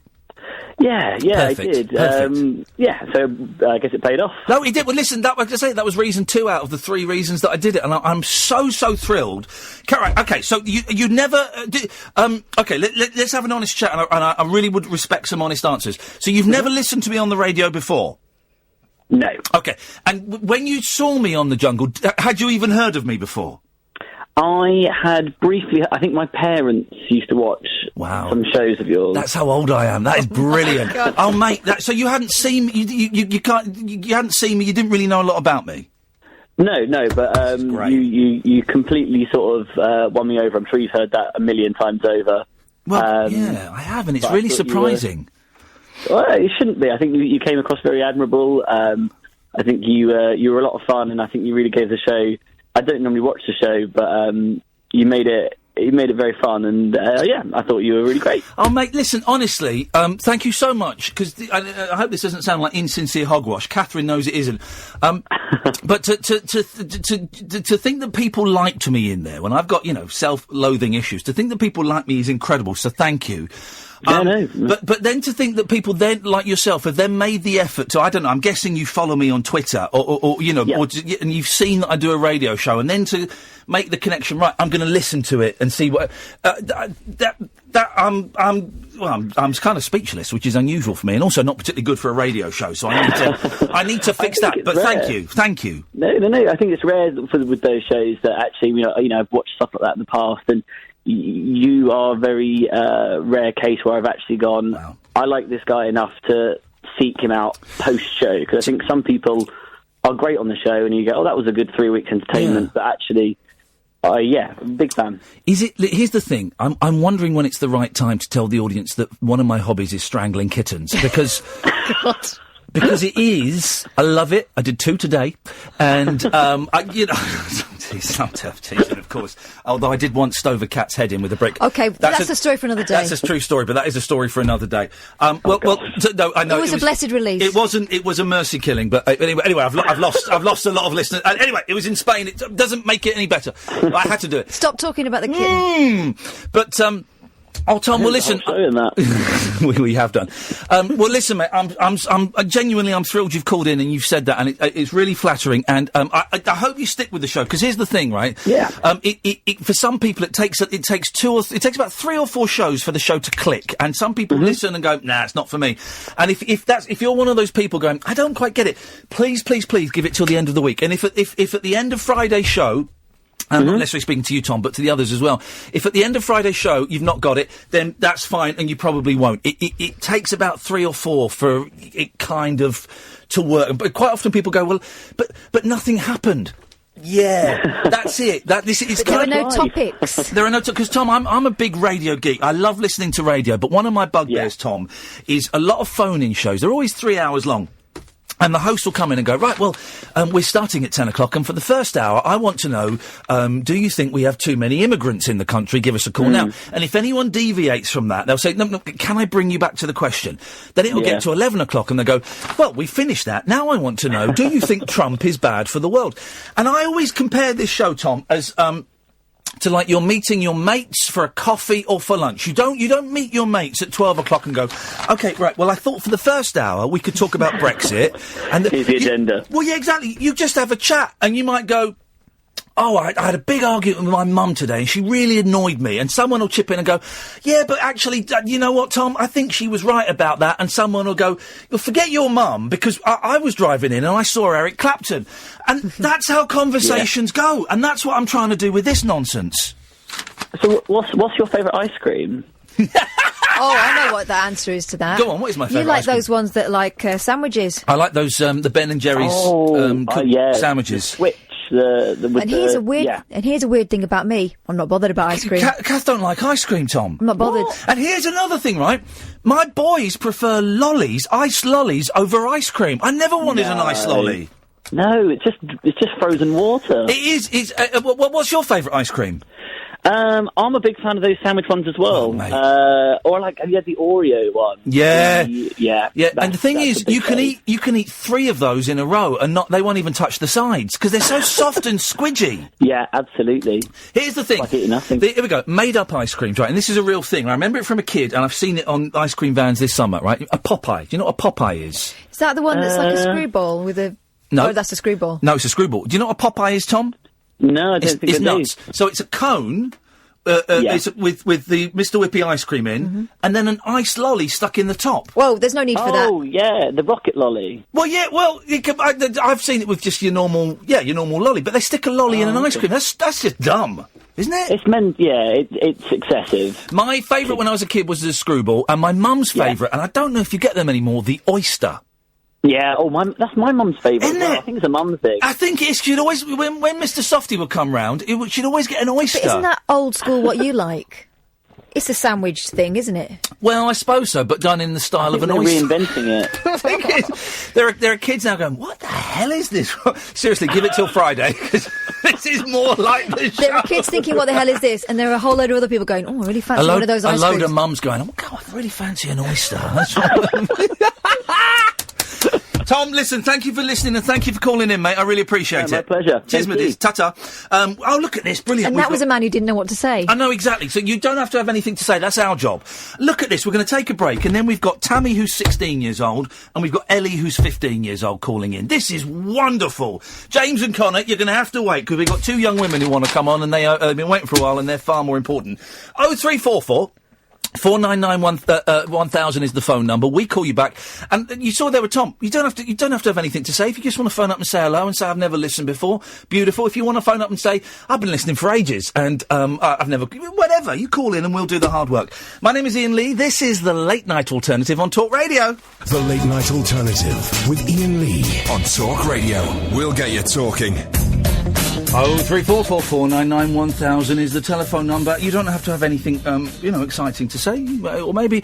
And again, that analogy about the meeting your mates for coffee is, I think, is the best description of this. If you've got something you want to talk about that we've not mentioned, you can phone in about it and talk about it. And But you don't go around your mate's house saying, right, I have something to tell you. Yes. You just go for a gab. Yeah, so if you want to phone up and have a chat, you're welcome to phone up and have a chat. Let's see what we've got here. Let's go to Tammy. Good evening, Tammy. Oh, my God. Oh, my God, it's Tammy's on the radio, guys! Ah! It's Tammy time. Hi. Hi, Tammy, how you doing? Hi, this is so random. I'm so scared. I don't even know what to say. Why are you so scared? Hang on a second. Can you do me a favour? Either turn your radio off or go into a different room, because there's a little delay and it'll confuse things. Okay. Okay. There we go. That's better. So hello, Tammy. Let's get a little bit about yourself. Are you married? No. Okay. Do you have a job? No. Okay. What do you do? Hang on a minute. What do you do? You're 16, aren't you? So, you can get married at 16, I think, can't you? Or is it 18? I lied. I'm 15 because I did. How old are you? 15? Yeah, because I didn't know if they ever let me on. Oh, no. Oh, she lied about her age to get on. Listen, you're cool. It's all good. We won't tell anybody as long as you don't. So what have you called in for, Tammy? To say that, I love you and you're, amazing. Well, thank you. I'm not amazing. I'm a fallible idiot who cries too much on television, but thank you. So I'm guessing, Tammy, that you watched I'm a Celebrity, did you? Yeah, I did, and you were my favourite. Here's the thing, right? When I asked my children who were their favourites, I asked them today. Number 1 was Toff. Oh. Number Are you pointing at yourself at this point, going? Number 2, Jamie. Oh. Number 3 was me! How can you with my own kids? Did they understand the question? Were they not just running down who came where? I asked them several times and I explained it and they went, no, the Toff, Jamie and you. I was like, oh, right, nice one, guys. Thanks very much indeed. It's a strange old programme, Tammy. Did you watch... Are you a big fan of I'm a Celebrity anyway? Yeah, well, kind of. Kind of. Because I must be honest, I'd watched bits of it before, but I perhaps hadn't given it as much attention as maybe I should have done, considering I was going in there. Well, we're normally a bit busy, aren't we? Well, we're normally doing the show, but I was certainly unaware of the cyclone, and so I was pretending that I knew what the cyclone was. Because they all went on about it like that was legendary, didn't they? Yeah. And so I pretended that I knew what it was. I knew you'd have to eat stuff and you'd have bugs dropped on you, and I thought that was it. And then they're going, well, there's the cyclone. I was going, oh, yeah, it's great, that, isn't it? Just remind me what that is again. I was doing that nonsense. Tammy, what was your favourite bit of the show? every bit when you're on it. Well, Tammy, thank you very much indeed. I'm very flattered that, we had so many young people watching the show, and hopefully you'll carry on listening to this show, although I've got to warn you, it does get a little bit rude sometimes, but I am keeping in mind that we have got younger listeners than we did 6 weeks ago. So are you on your Christmas holidays yet? No. Well, oh, no, when do they start? Thursday. Flipping it, that's cutting it fine. My kids finished today. Yeah, I know. That's cutting it very fine. Okay, well, I was going to ask if you were bored yet, but, well... You've not had time. Not had time to be bored. Well, listen, Tammy, I hope you have a lovely, lovely Christmas. You too. And you can call in any time you want, all right? Okay. Take care. I'm going to message you on Twitter. All right, nice one, Tammy. Thanks, mate. Take care. Bye. Bye-bye. Let's go to Ellie, shall we? Ellie's 15 as well. Hello, Ellie. Hello. How you doing? You all right? Yeah, I'm fine, thank you. You? I'm all right tonight, Ellie. I'm all right. What have you got for us? I just want to ask you a question. If you have any advice for a 15-year-old me... You're speaking to the right person, of course, yes. Who wants to go into entertainment, what would your advice be? Okay, well, we can do this. Me and Kath will probably be slightly better, but okay. When you say go into entertainment, what do you mean? Well, I want to be, like, a YouTuber when I'm older. Okay, well, this is interesting, because 10 years ago, of course, YouTubing wasn't a career, but now it is, and now people can make a lot of money, and people can get a lot of work out of it. Do you know what you'd like to do on YouTube? No, not really. I just want to entertain people. Okay, I'm going to throw some questions so we can try and narrow this down a little bit. When you say entertain people, do you mean like singing or doing funny videos or doing like makeup courses? What any idea what kind of stuff you want to do on there? Just like funny videos about my life and all that. Brilliant. Hey, that sounds all right, doesn't it? Here's the top tip then. Go on. Start doing it. Yeah. Well, how old do you have to be to have a YouTube channel? Well, I know there's kids that have got them. Well, they might be their mum's account. I think it's 13, so you qualify for that. What do your parents think about it, Ellie? I don't really know because I haven't really spoke to my mum about it. Because I know that I personally, if my kids were 15 and wanted a YouTube channel, I would be hesitant. It's not a definite no. Only because you didn't really understand it. No, shut up! I'm not. No, it's not like you're speaking to the granddad out of The Simpsons. I know, but I'm talking about if you were her parents and your daughter comes to her and says, "I want to be a YouTuber." It's normal for a parent to want to ask some questions about it. No. To me, I see it as the same way as if my mum would have said to my granddad, "I want to be a pop star." You know, that my granddad would have turned his nose and gone, "Well, that's not a career." But I get that this is a career. My concern would be having a young woman or a young man, like 15, exposed in that way when, there are some dodgepots out there. Also, let's just say that for a lot of people it doesn't end up being a career. Yeah. Oh, yeah. You've got to do it because you enjoy it first and foremost. Oh, yeah, of course. But then again, you talking to a guy who wanted to be an actor and my teachers went, nah, you can't be, you'll never make it in show business. Yeah. Well, I'm not an actor, but I'm doing all right in this sphere. I know. So I think dreams can come true, and I think reach for the stars. They sang that in the pantomime today, so it's in my head. It's good. I thought it was good philosophy. Dreams can come true. Yeah, they didn't sing that. Okay, well, I think I would suggest you have a conversation with your parents about how they feel about you having a YouTube channel, Ellie. Yeah. Here's another thing. Yeah. Have a look at the ones that you really like. Oh, yes. And work out what it is about them that's special, right? But then don't try and copy them. See if there's a way you can do it in your way. And also, even if you don't have a YouTube channel, you can still start making funny clips and videos and sketches and stuff like that. I mean, you can do it on your phone these days as well, and it looks good. So you could start filming stuff with, I don't know if you'll do it with your mates or if you want to do it if you're going to do it on your own, buy yourself a cheap little tripod. You could start filming stuff and making little films so that you've got, you kind of know what works and what doesn't work and make loads of mistakes. It's best to make loads of mistakes before you start putting them up online. You'll still make mistakes when they go online. Yeah. But if you could, you'll make some pretty big, obvious mistakes in, like, your first 20 videos, and you'll go, all right, well, I won't do that again, but that worked, and I think I could do this a little bit differently to improve this. So you can start making them now. Who do you like on YouTube, Ellie? I don't really have a favourite. Right, okay. Well, just go and watch loads of stuff. Again, as long as your parents are cool with it. I don't want to, I don't want to step in on their toes. No, and actually, it'd be quite good to be able to show your parents the sort of thing you want to do. Yeah. So have a list of people, go, look, I really like this and I'd like to do that, and she's brilliant because, and you'll show them that you've thought about it and that it's not just a whim, do you know what I mean? Because you know what parents can be like. Sometimes they're like, well, it's this week, what's it going to be next week?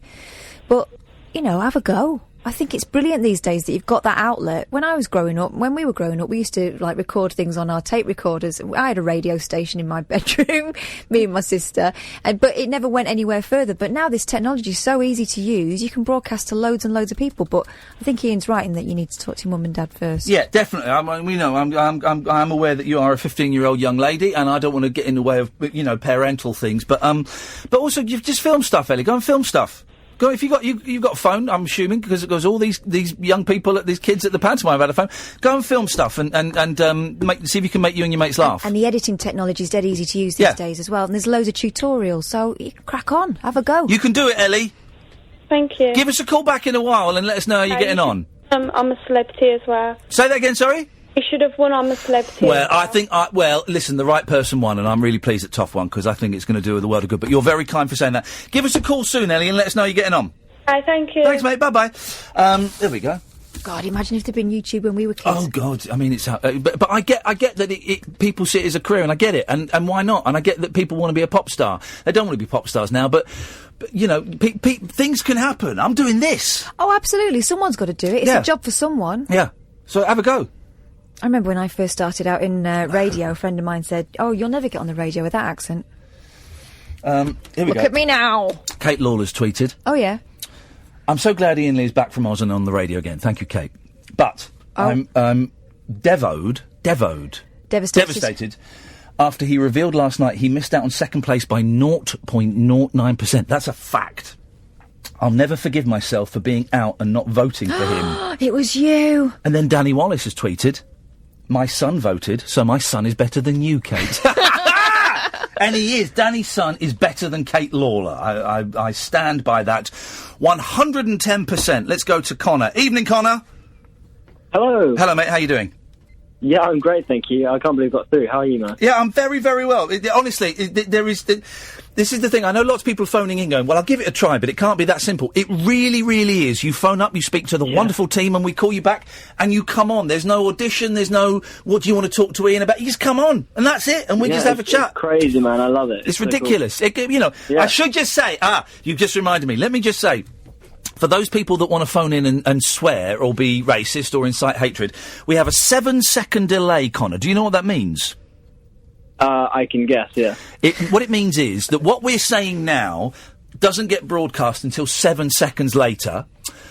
So if you said something really offensive or libelous, and it would have to be pretty strong, I've got a button here that says dump, and I press that, and those 7 seconds never get broadcast, and you get cut off immediately. Amazing. It's great technology. Anyway, you're not going to do that. You sound like a thoroughly sensible young man. What have you got for us, Connor? Well, first of all, I just wanted to say I never, ever watched sort of any form of reality TV. Flicked through I'm Celeb this year, saw you, and watched you the whole way through. You were absolutely fantastic. Nice one, man. Thank you. I'm sorry for if we dumbed down your household by making you watch that show. I know a lot of people turn their nose up at that, but thank you. I appreciate it. No, not at all. And literally, since I saw you on there, I've been going on YouTube, watching all your stuff. Oh, wow. And I just love this show, man. And this is the first time I've joined in live for it. And it's, man, it's so cool. And I was thinking about what you were saying yesterday as well, because I watched your one this morning from last night. Yeah. About how little things that you didn't think would sort of amount to anything that you said in the camp. Yeah. For example, when you were on the sort of spaceship hanging thing, me and my brother were watching it, and you were like, "This is perfectly safe." And literally, he says that all the time. Oh, does he? Twitter kept repeating it as well. Really? Because I was terrified, Connor. I was terrified. One of the good things, I had goggles on, and the goggles steamed up, so I could only see like 2 feet in front of me. And to get my legs to move, I had to do that. This is perfectly safe. And there's one bit where I had to step from the spaceship onto the shuttle, and I went, "You're just taking a step. Just take a step. Take it." And I had to talk myself through it. And he picked up on that. This is perfect. Isn't that funny? And that's a technique that you've got, because I remember a while back you had a big thing about spiders. By the way, God, you got through so many spiders, you probably don't care anymore. Ruin those spiders. But Connor, about 3 or 4 months ago, yes, it's true. Iain kind of got a grip of his fear. And he said, I'm going to start seeing spiders out of the house, I'll pick them up. He was picking them up by the leg, though, which I think is completely the wrong technique. But while he was doing it, he was saying, you're not going to hurt me. Yep. You're not going to hurt me. And sure enough, they didn't rip his face off, so it must work. Oh, well, great. Oh, that's funny. So your brother says that now all the time, does he? This is perfectly safe. It's just a little thing he picked up. I found it so interesting that you mentioned that yesterday as well. It's funny. It's literally just, the throwaway comments that we made, or, you come out and you see... you see T-shirts or posters of them. One of the great things, and they didn't send me one. I came out and was just sitting, literally as I came out, I was sitting talking to my sister, and I looked up, and there was a wanted poster of me and Amir. Oh, yeah. Oh, it was brilliant! It's just amazing that these things became, I guess, what we would call memes. Do you know what happened as well? One of the first things you did, you said, hello, frogs. That went as well on Twitter. Hello, frogs. Did I? Yeah, when you went through the box. Oh. People like that you were polite to the animals. You've just become king of the memes, Iain. Oh, yeah, totally. king of the memes. Oh well, as long as your brother's repeating the this is perfectly safe mantra. As long as it is safe, and as he's long as he's not licking plug sockets or anything like that. I've literally just booked tickets for your London show as well. Oh, mate, nice one. Well, listen, all these shows. Afterwards, we always hang around and we take photos, and we'll shake hands and stuff like that. So we will see you. I think that's April the 1st, isn't it? The one in London, something like that. I believe it is. Yeah, something like that. All right, Connor. Well, listen, man. I look forward to shaking your hand and looking you in the eye and saying thank you. And it is perfectly safe. And this is perfectly safe. Thank you, Connor. All right, man. Have a lovely night. Take care, fella. Bye bye. Well, the pump paid off. We're getting some brilliant new listeners, and listen, I know some of the people who've been listening for a while are feeling a bit left out. Honestly, if you want to phone up and break the celebrity chat, you are more than welcome to. You know that. You don't need me to say that. And also, by the end of the week, you can see it's already just dropping off slightly. By the end of the week, interest in that programme will be gone, and then that's when we will be earning our keep and seeing if we can get people. You're doing Loose Women on Thursday. Oh yeah, I'm doing Loose Women on Thursday. Loose Women. Don't say anything stupid. Oh, yeah. I'm going on Loose Women. I'm filming some stuff for GMTV on Thursday. I've got an interview with The Telegraph tomorrow, and I'm doing a podcast with James O'Brien in the new year. But after that, it'll be over. 0344 499 1000. We've got Jonathan, Joe, Ray and James coming up. This is the Late Night Alternative. My name is Iain Lee. You're listening to Talk Radio. Uncut after-hours conversation for the up-all-night generation. The Late Night Alternative with Iain Lee on Talk Radio. We'll get you talking. It's a busy old night tonight. Let me just chuck out some of the things we've been talking about that you might want to give us a call about. People that are massive, but they're not all that. Mentioned Val Doonican. We've mentioned John. When a child is born, but someone on Twitter has said Daniel O'Donnell. Wow. I wouldn't mess though. Daniel O'Donnell's in the Cliff category, Yeah, whereas people who love him really love him. Oh, there is that thing. Cliff. I like some of Cliff's songs. Okay, but I like Wide for Sound. I like Karen doesn't live here anymore. She's moved to the second floor, so not that far. We don't know what floor Cliff lives on, but she's moved to the second floor. They're still in the same block. Maybe there's no lift. Oh, that could be. And his hips. His hips don't lie. No, that was Shakira's. But yeah, if I would, right, okay, let's try it, okay? I'm going to diss Cliff, and let's see if it works in this environment. At this time of year? Yeah, I'm going to do it. Cliff Richard is an overrated, untalented, pompous, leathery old has-been. 0344 499 1000. That is called top trolling. Top trolling there. So we talked about that. Films, books, TV programmes that you... Oh, there we go. It's a phone call. Films, books, From TV... Mr. C. Richard. TV programmes that you thought weren't going to be all that, and then you watched them and went, oh, that was good. That was really good. I saw the movie Wonder, which apparently has only just come out over here as well. Someone tweeted in. We didn't mention Kung Fu Elliot. We were going to. Oh, yeah, right. So here's the thing. Kung Fu Elliot is not on Netflix. It's on Amazon Prime, right? Which, again, I think you can get for free for a month if you sign up and then cancel. So it's this documentary, and we featured it on this show, God, really early on, a long time ago. And it's this documentary, Canadian documentary, about this guy, Elliot, who is a karate master, and he makes his own low-budget karate movies in Canada. He wants to be the Canadian Chuck Norris, Jean-Claude Van Damme. Except... it's this documentary, and it follows him, and you see him making these movies, and then as the film goes on, it turns out that perhaps he isn't a karate man, and there's a lot of bullshine going on. He's, like, properly rubbish. Yeah. But hilariously And there's a big controversy about the film, because some people think it's fake, and some people think it's real. We thought, watching it, this is a spoof. Yeah. This is a really clever spoof. Yeah. It's so well done. Yeah. Because the characters are just so outlandish. Oh, who's the guy? Blake. His mate, Blake.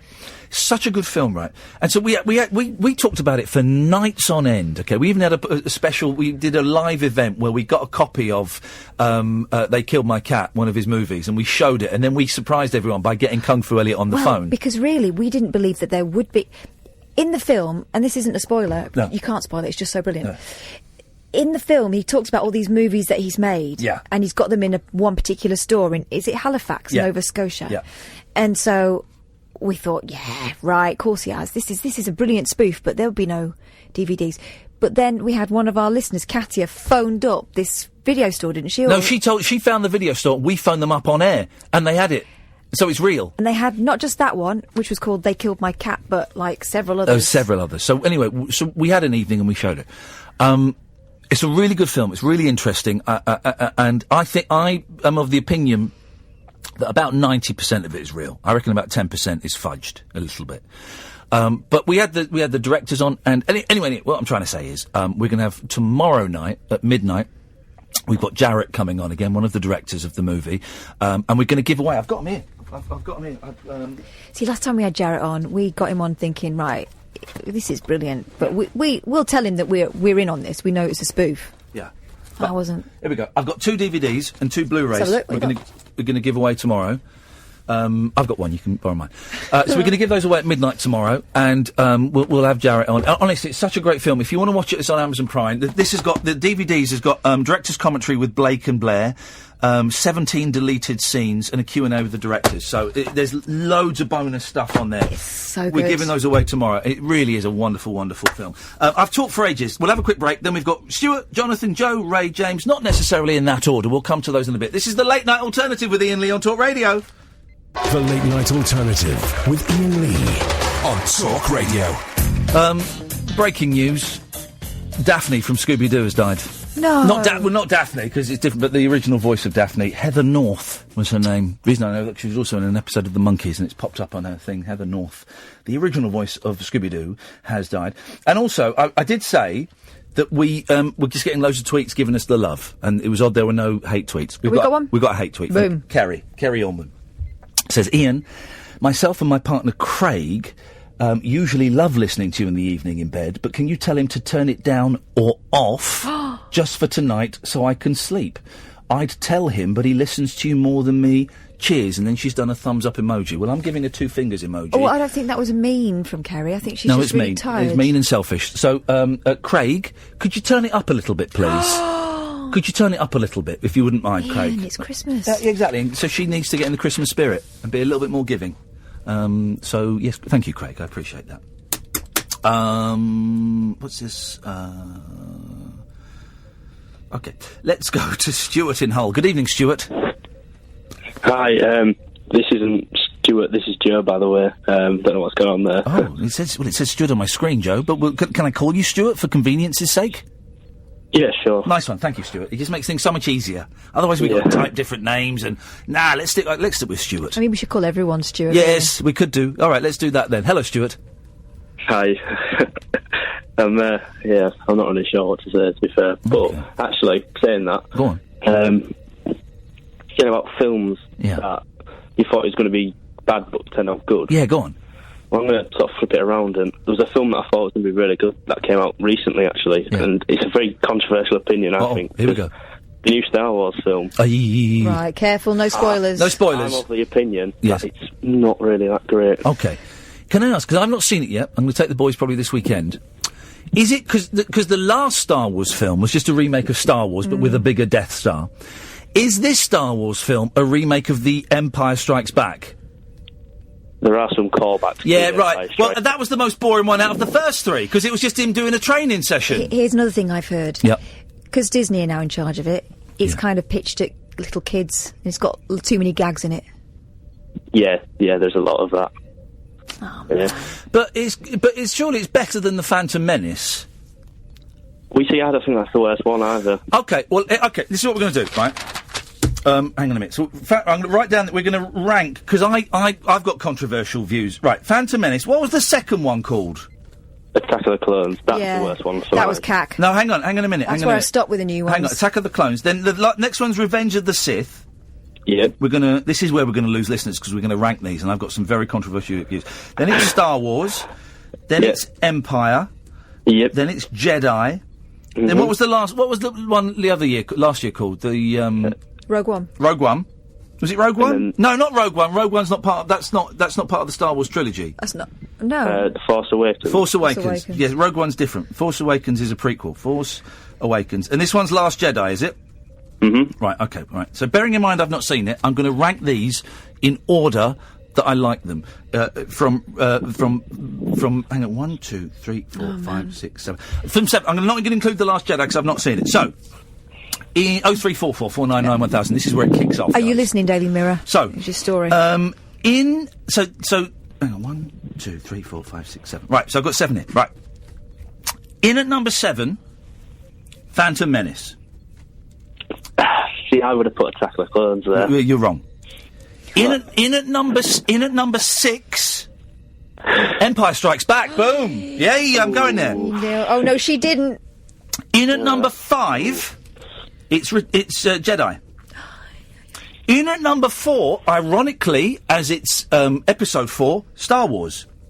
In at number... hang on, I've got too many here. Oh, I've missed out Force Awakens. Bugger. Right, got to start again. Right. Oh, 7 is Phantom Menace. 6 is Empire.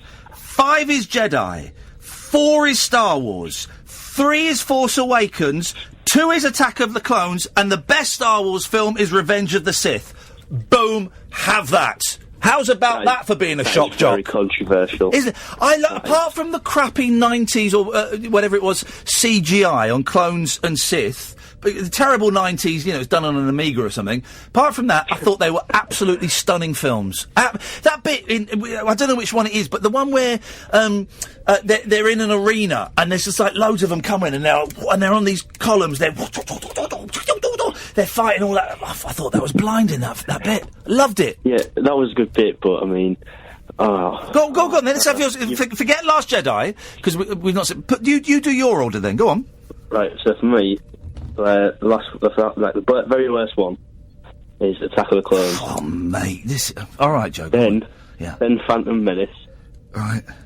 Then Revenge of the Sith. Oh, you're just a bandwagon jumper, buddy. That's all you are. Or he's correct. Then, actually, what I'm going to do is I'm going to slot in... I know you said about not including The Last Jedi, but I'm going to include that just above the prequels. Well, okay, all right. Then it's Jedi. Yeah. Then it's probably...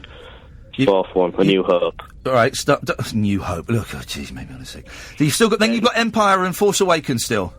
Yeah, I think. I think Empire's the best one. It is. Empire's the only one I went to see as the pictures the first time around. Nothing happens in it. It's in a swamp. You've obviously not seen it in a while, then, have you? I tell you what, actually, I did, because I hadn't seen them for ages, and then when my kids, a couple of years ago, just before the new one, Force Awakens came out, they really wanted to watch Star Wars, so we did it, and we did the 4, 5, 6, and then I said, well, there's some others, but we'll watch those, and that was the first time I'd seen them. So I've seen them in the last couple of years, and I was disappointed with Empire. Joe, it's a shame this call is this is the first. I'm calling him Joe. It's Stuart. Well, okay. It's Stuart. This is the first call of the evening that I don't think has gone down particularly well. That's made me upset. Well, I think you've shown you up. That is a shame. Joe, it's nice to talk to you, mate. Thank you so much. Thank you, and I just thought I'd let you know that I'm a celebrity, obviously. Yeah. Were you when you say you're from it? Were you in the jungle? I missed you. You weren't the lad that got kicked out for being racist online, were you? Oh, you mean you watched it? I'm so sorry. Yes. Yeah, that's what I mean. Oh, well, no, Joe, listen, thank you so much for researching this and even phoning up, because most people don't, so I really appreciate your call, fella. Thank you. All right. Cheers, man. Cheers, mate. Bye-bye. Although he's wrong. This is the correct order of the Star Wars movies, in reverse order, not including Last Jedi. I've not seen it. At number 7, it's The Phantom Menace. At number 6, it's The Empire Strikes Back. At number 5, Return of the Jedi. 4, it's Star Wars. At number 3, The Force Awakens. Number 2, Attack of the Clones. And number 1, the best Star Wars movie of all time, is Revenge of the Sith. Disgust me. It really is. It's fighting talk where I come from. James is on the line. Good evening, James. Ian, I completely agree. Revenge of the Sith is the best Star Wars of all time. Isn't it great? Forget the horrible CGI. Forget the fact that I think it's that film where R2-D2 flies. It's a great movie. It's brutal. It's epic. It's what the others promised to be the whole way through the franchise. And all of a sudden it became a big epic Star Wars battle, which is how it should be. It's so dark. It's really dark. They go off and kill all the Jedi babies. It's so dark and wonderful. I loved it. I'd have put episode 1 a little bit higher because it's got Brian Blessed as the bad alien man. Are you sure you're not thinking of Flash Gordon? No. Ask if you ever meet Brian Blessed. Ask him to do his impression of the alien that he played in that. Brian Blessed will tell you anything. We've come to the conclusion that Brian Blessed is the celebrity most full of SH1T. That's what you need to do on Loose Women. Tell him you did all sorts of stuff, like delivered a puppy. I delivered a baby in Hyde Park and I ripped the umbilical cord apart with my penis. That's the kind of nonsense he tells. I don't believe Brian Blessed's done anything. I don't even believe the Everest stuff anymore. I don't believe anything that man says. He's full of it. But he delivers it in such style, such panache. Anyway, James, what have you got for us? Well, I was speaking to my Rastafarian friend, and yes. I said, what's your favourite Star Wars film? And he said, Rogue One. And I said, Rogue One, what's your favourite Star Wars film? I see what you've done there. It's a joke. I mean, using that term very, very loosely. Very loosely. But anyway, sorry. Yes. So it was just a quick call anyway. Well done on I'm a Celeb. We're all very proud of you. Thank you, mate. I'm not. Sorry? I'm not. Why were you doing that voice? You're taking the mick out of James's voice. No, I wasn't. I was doing that thing that we are all individuals. I'm not. Sorry? Kath held the fort very well. Don't open with that one, Kath. It came over as mean, didn't it? Wasn't that mean, James? Well, thank you very much. It's still sinking in. What have I done? And it's all very surreal and weird at the moment. But thank you, James. And just a quick one, Ian. Yes. My mum is very, very disabled. I don't go on about it, but she's very in a bad way. She's kind of given up on EastEnders and Coronation Street, and she used to love all of that stuff. Yeah. And she knows that I go see the rabbit hole and stuff with you and Kath and everything, and so she paid a lot of attention to I'm a Celebrity, and so every time I got home at night, she would say something like, "Oh, Ian got 8 stars tonight. Ian got no stars tonight," and so it kind of brought us all together. So it was fantastic, and I just wanted to tell you that, and it was it was really nice. I'm just bonding hang on a minute. I'm just trying to think. No, I didn't do one where there were 8 stars. I either got full stars, full stars or 0 stars. That's what I went for. Don't start an argument between I want to speak to your mum, because if she's saying I got 8 stars and that is hashtag fake news, and I don't care if she's disabled or not. She's lying. Well, that's really good, James. I hope things go as well and as smoothly as they can for your mum. No, it was just a nice bonding experience, and we thank you for that. Well, thank you, mate. That's really kind. I look forward to seeing you soon. Cheers, fella. Ta-ta. By the way, there was a story in the papers that I was doing that my celebrity fee was going to pay for my mum's care, and that's not true. Isn't it funny? It's not true. They heard a podcast from like a year ago, but they didn't hear the one after it, or a couple of after it, where it was all sorted out. So all that money is going straight into my pocket, and I'll be going down to the sweet shop and buying a lot of penny chews. And his mother will never know. She will never, ever know. Let us go to Joe. Good evening, Joe. Good evening. How you doing, man? Is this the one and only Ian Lee, star of The Weakest Link? Yeah, this is it, the star of the Weakest Link. The Weakest Link, that was about 13, 14 years ago, that was. Yeah, you had brown hair back then. I did. Now it's white, massive lumps of. Well, it's not. It's grey. I guess what do they call it? Salt and vinegar, salt and pepper. Not salt and vinegar. Yeah, salt and pepper. But I just want it to go white now. I want the full. You want a dancing? I want a dancing, but not a wig. I want the white hair. I thought I would have gone white by now. So. I haven't, which is disappointing. I might have to buy it. Well, I'm kind of thinking I might hurry things on a little bit. I either want to, see a ghost or get some bleach and bleach my hair. I tell you what, the look I like on young women. Some of them make their hair go grey. Yeah. Have you seen that? I quite like that. Yeah. I think it's quirky. I think it's kooky. I like it. I think it's a great look. I would never have been allowed to do that. I wasn't even allowed to have a perm. No, perms. Imagine, we're good because perms. Perm's, of course, short for permanent wave. Mm-hmm. I really wanted a really nice, crunchy perm like everyone else. Yeah. But my mum insisted I use benders instead. God, controversial. Do you remember benders? I do, but we don't call them that anymore. Okay, so that's not politically correct. It was the name. Okay. Joe, what have you got for us? Or maybe you've said it and I wasn't paying attention, sorry. So I was listening earlier, and the girl who called up about YouTube. Yes. And the best way to get anywhere on YouTube is to film a video that will go viral. Oh, yeah. And I saw one today of a very, very scared man on the London cable car system. Aye, gosh. What idiot would go on there and allow it to be filmed? Because I bet it's quite scary up there. Well, I don't know, because it was streamed live, and first it was all very funny until he actually came off sobbing his eyes out. Yeah. Listen, for those who don't know, this is me he's referring to. It was a weird day where I'd been slightly conned into going to deliver what I thought was a talk for some students, and it wasn't. I was stitched up a bit. And then there was the London cable car, and I thought, I'll go on that, it'd be a laugh. It was absolutely flipping terrifying. It was awful. I got motion sick. It was hideous. Worse than anything in the jungle by a million times. And I streamed it on Periscope, and here's the thing though, because wouldn't it be great, because I've had two videos go what I would class viral, and by that I mean they've had like over 1 million views, and people from America have started sharing it, and someone has it's been shared in my Facebook timeline by someone going, have you seen this? And it's me. And one of them was me and Justin, another radio station, walking through Luton holding hands to see what the reaction would be. That was a good idea. Your idea. And the other one was Minty Biscuits. And if you don't know what it is, type in Iain Lee Minty Biscuits, and it's 5 minutes, and you might laugh at it.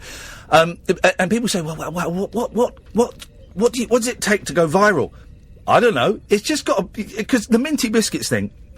It's a bloke called Barry calling in, who might be calling in tonight. Have you got Barry's number?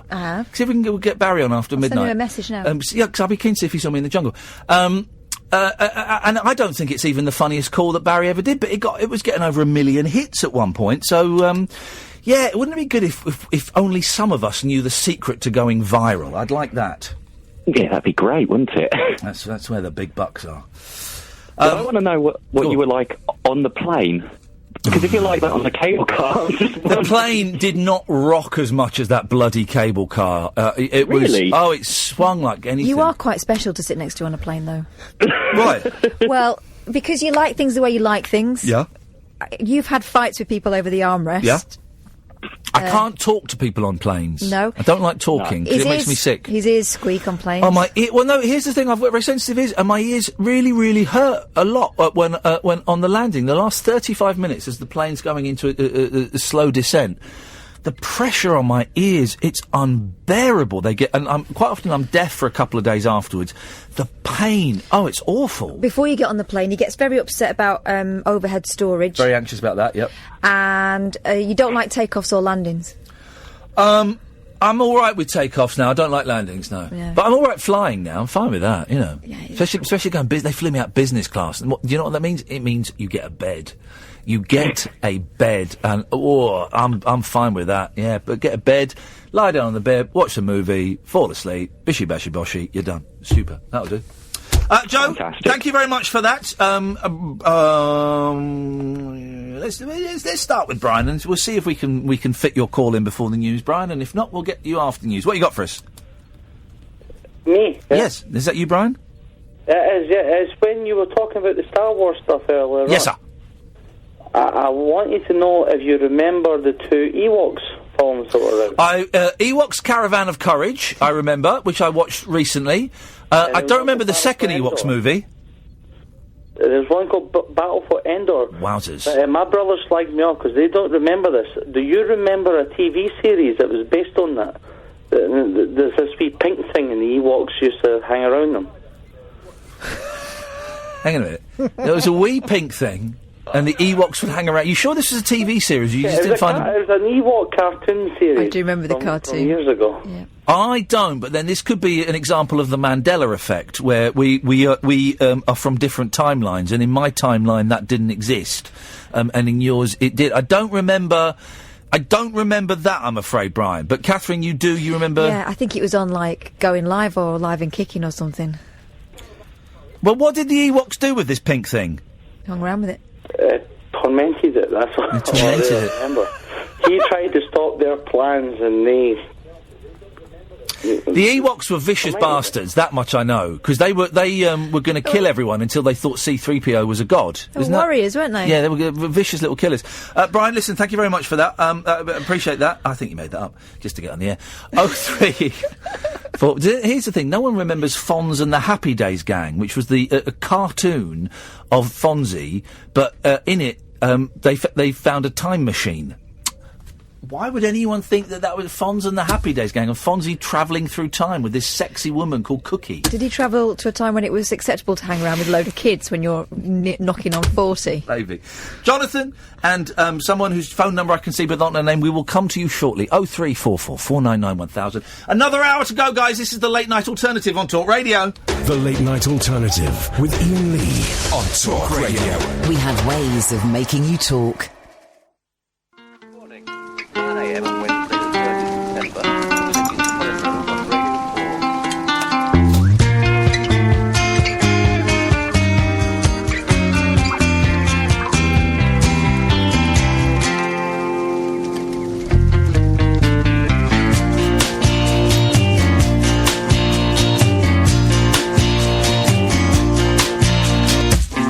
There's a world outside I no longer feel, and it's hard to make my mind up anymore. There's a girl who's kind, waiting at the door, and she wants to make you happy in her own way. Did you notice that I was bored of everything? Did you notice that I was sleeping through the day? I no longer feel it. Memories of a time when it blows my mind. But there's always another girl.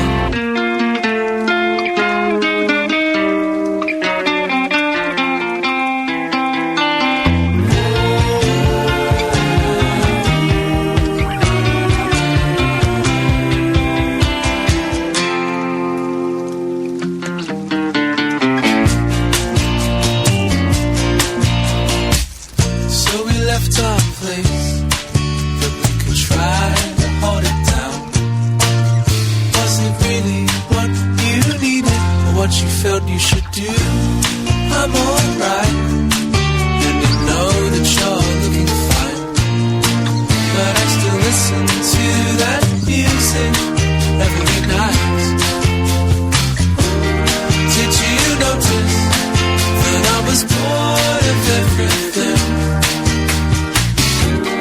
Did you notice that I was sleeping through the day?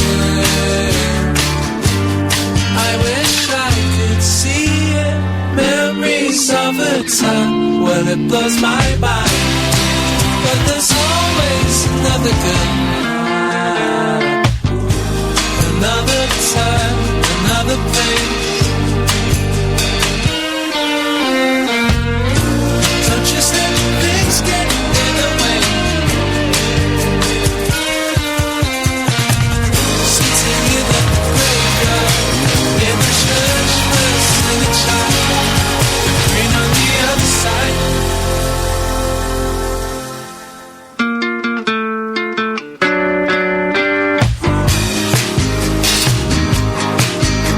I'm on my way, and there's a world outside.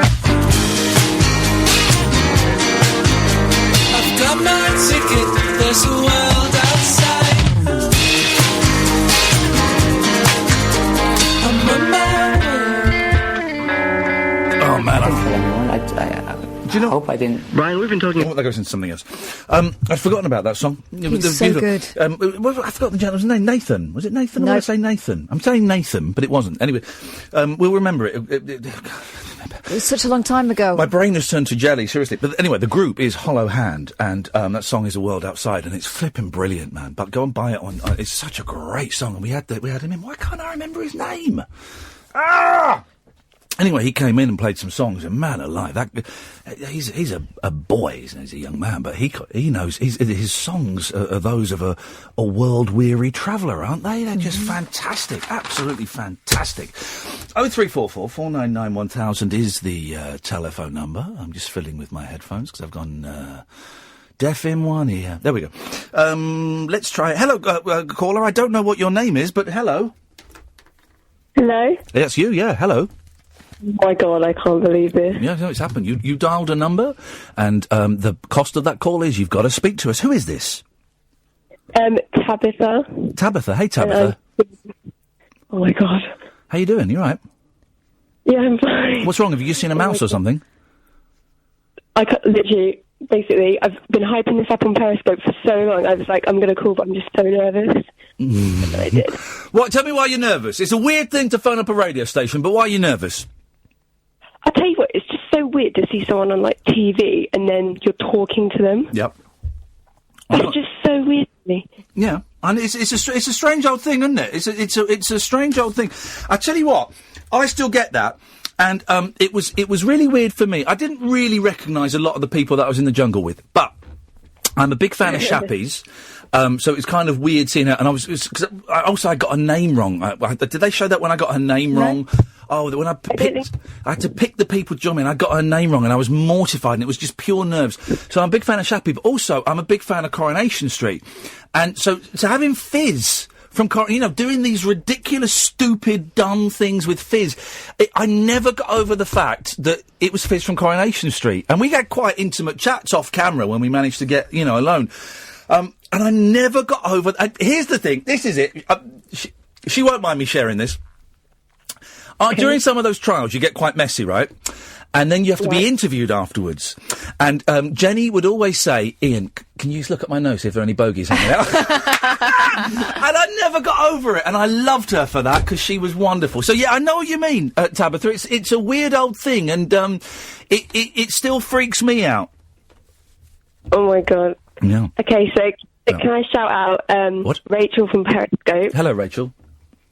And your friend Matthew from YouTube, who runs your YouTube account. Matthew Stevenson, who is a legend and a gentleman, and does all the YouTube stuff and all the loads of online stuff. I mean, he's the guy is an absolute hero, and he alone has got us a load of listeners. So thank you, Matthew. Yes, you can. We don't often do shout outs or big ups, but I'm aware that our demographic is shifting downwards slightly in age. So I'm kind of making a concession to the shout outs. You might even have a shout out corner. Shut up. Such a granddad thing to say. I know what. Why don't we have a shout out corner, and then we can have a feature called Chit-chat Club. Ian Lee Mails.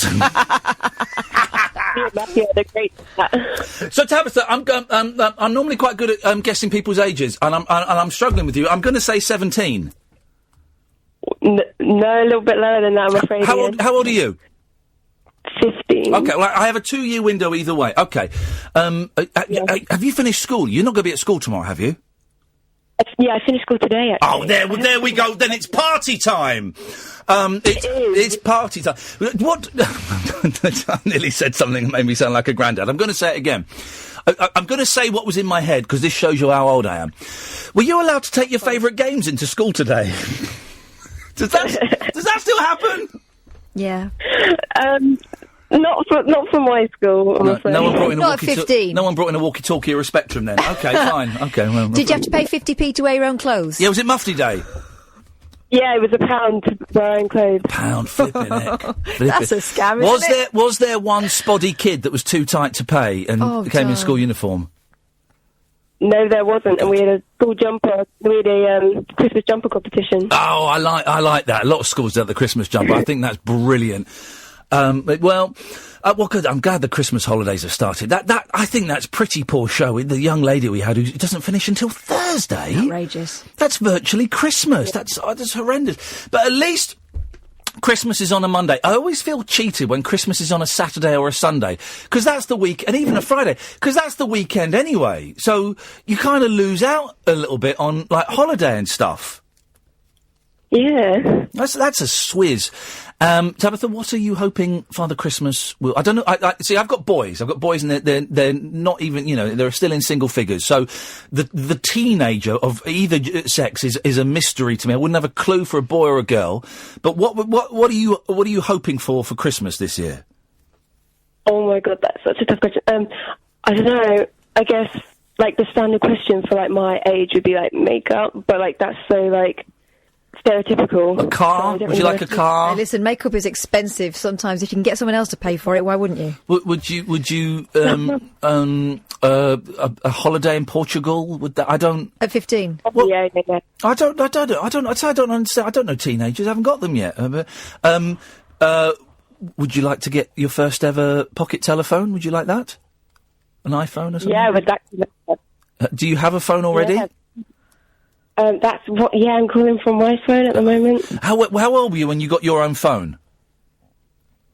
7. Oh, Shut don't the tell front my door. kids. No. 7 years old. Yeah. It was a Nokia though, so. Oh well, 7 years Who's old. the phone in at 7. Your mum, right? Yeah. That is. How did you manage to wangle that? It was the best Christmas ever. It was amazing. Well, so it's one my children can only dream of. Yeah, that's never going to happen. That's it. Well, this is the thing that I found amazing at the show today. I mean, the young people that I met, the 190 of them, I'm going to guess they were sort of 10, 11. And they all had phones. Yeah. Or every single one of them had phones, and it was incredible to see. Wowzers! I'm blown away by that, Tabitha. 7 years old. That's outrageous. Hey, listen. I'm guessing you found this show because of the jungle, and that's brilliant. Yeah, I was going to bring that up, yeah. How are you finding this show? Is it? Am I similar to how I was in the jungle? Is it what you'd imagined? Is it better? Is it worse? But be honest, because I'm interested to see. Because we're getting a lot of younger people and a lot of younger women listening, and that is brilliant. Because I know that radio can be seen as a bit boring and middle age and middle class. So the fact that we've got 15, 16, 17-year-olds phoning up, I love it. But how are you finding it, Tabitha? And be honest. Okay, so honestly, yeah. Like, I watched The Jungle with my twin sister. Yeah. And we literally laugh at you so much. Like, you're, like, honestly the funniest person. Oh, thank you. And so I thought I'd, do some research, look at your other, like, stuff, and I found out that you do the talk radio from The Jungle. Yeah. And I'm just so happy that you're, like, very genuine. It's just the best. Cool, and so you're enjoying this because this is nonsense, right? There's no, we don't make any bones about it. This is me and Kath, the two mates, just gabbing away, and people phone, and you're digging it. You're getting it, are you? Yeah, it's got so much better now that I'm on it. It probably has. Oh, I tell you what we're going to do, Tabitha. We are going to put. Can we make sure that Tabitha's in the podcast? Yes, please, because then you've got a handy little souvenir. We do a daily podcast as well, where Kath picks the best sort of half an hour or so and puts it out on iTunes and everywhere. So you'll have that, and then I don't know. Maybe you'd want to send that to your friends and share it around with them. Oh my God, they literally wouldn't believe me. Right, it's happening. It's happening. They normally come out tomorrow, the next evening, around about 7, 8 o'clock, something like that. Okay. Okay. And so you right. So you got 30 seconds of the podcast to say whatever you want to say. I never do this. I'm very tight, but I'm doing it now. So this whole call's going to be on the podcast, and this is your shining moment, Tabitha. This is your moment. Own it now. 30 seconds. Go. I don't really want to... Okay, so basically, when you're in the jungle and, like, everyone was signing up and then you first came on and everyone went for Kez, I was so shocked because I literally said out loud I would have gone for Iain. And from then on, I was just, Iain, I was just waiting for you. Just I'd say that, You got 15 seconds. You don't have to talk about me. You can talk about your friends in the last 12 seconds. For all my friends that didn't believe me, guess what? I'm on. Let's go. Tabitha, it's so nice to speak to you. We'll put that in the podcast, okay? You'll get it tomorrow night. Okay, you too, Ian. I actually love you so much. Thank you so much for having me. Thank you so much for calling. I really appreciate it. Thank you very much indeed. Well, she was a lovely young lady. Can I just say, I'm an old man, and let's be honest, Kath, you've seen better days. Whoa! And I'm thrilled that we're getting teenagers phoning in. This has been my thing for years and years and years. When we were at the BBC together, and they all radios have these demographics, and the BBC, it was a woman called Sue, who they average everything. A woman called Sue, and she was like 58, and all this kind of stuff. And I said, yeah, but why don't we try and get younger listeners? And they say, no, because that's not what we're... I said, no, yeah, I know, but we can still appeal to her, the Sue, the 58-year-old fictional, but we can also appeal to 15, 16, 17... No, we don't want to. Well... And radio has got this perception. I'm so passionate about radio. Radio's got this perception of being middle-aged, a bit blokish, because it's mainly blokes on the radio, a bit middle class, and a bit old-fashioned and dull. And so to have 3 15-year-old... young women phone up and say, I'm enjoying the show, and hopefully they'll stick with it, hopefully they'll spread the word, they might not, but to have them listen and feel like they want to phone up, I'm blown away by that, Kath. And you know I am. It's brilliant. I'm totally blown away by that. I was that girl once. Yep. Not that long ago. Well, actually, quite a long time ago. But I was that girl once, and it was a weird thing to do. You know, a radio geek at the age of 15. We were females, pretty few and far between. But this isn't necessarily a geeky show, is it? Really? Well, it's I don't know what it is, but I'm so thrilled by those calls. Thank you, Tabitha, and everyone else that phoned in. We got another 45 minutes. By the way, I should say as well, we're going to go to a break in a second. We won't do it tonight, but sometimes we have a thing called a lock-in, and that means if the show's going really, really well, we stay on until we get bored, and I think we do one like 3 hours longer or something. Yeah, we did. That's after we won the award, and we were feeling we were feeling full of ourselves. Full of ourselves. We won't do it tonight because I'm up early to do an interview tomorrow. But that can happen sometimes as well. And we do podcasts. If you go on iTunes, if you go on your usual podcast provider and type in Iain Lee Late Night Alternative, boom, boom, boom, it comes up. Point of order. Yes, sir. Earlier on, we played Hollow Hand, who are brilliant. Yep. It's mostly one guy. Yeah. Max Kinghorn Mills. That's it, Mac. Why do I think Nathan? Maybe Nathan was the PR guy. Anyway, but Max, and he's brilliant, and I thoroughly recommend that song. Ryan, stay there. We'll come to you in a bit. And then after that, the switchboard is empty. So if you want to call in, now is a great time. It'll cost you pennies, probably free, and we call you back. 0344 499 1000. I'm Iain Lee. This is the Late Night Alternative on Talk Radio. Late night conversation worth losing sleep over. The Late Night Alternative with Iain Lee on Talk Radio. We have ways of making you talk. 0344 499 1000 is the telephone number if you want to give us a call. You're more than welcome to. The Late Night Alternative with me, Iain Lee, on Talk Radio. I was going to say something really, really important. And here's the thing, guys. I've completely forgotten what it was I was going to say. So instead, we'll dive into the phone calls. Good evening, Ryan. Hello? Hello, Ryan.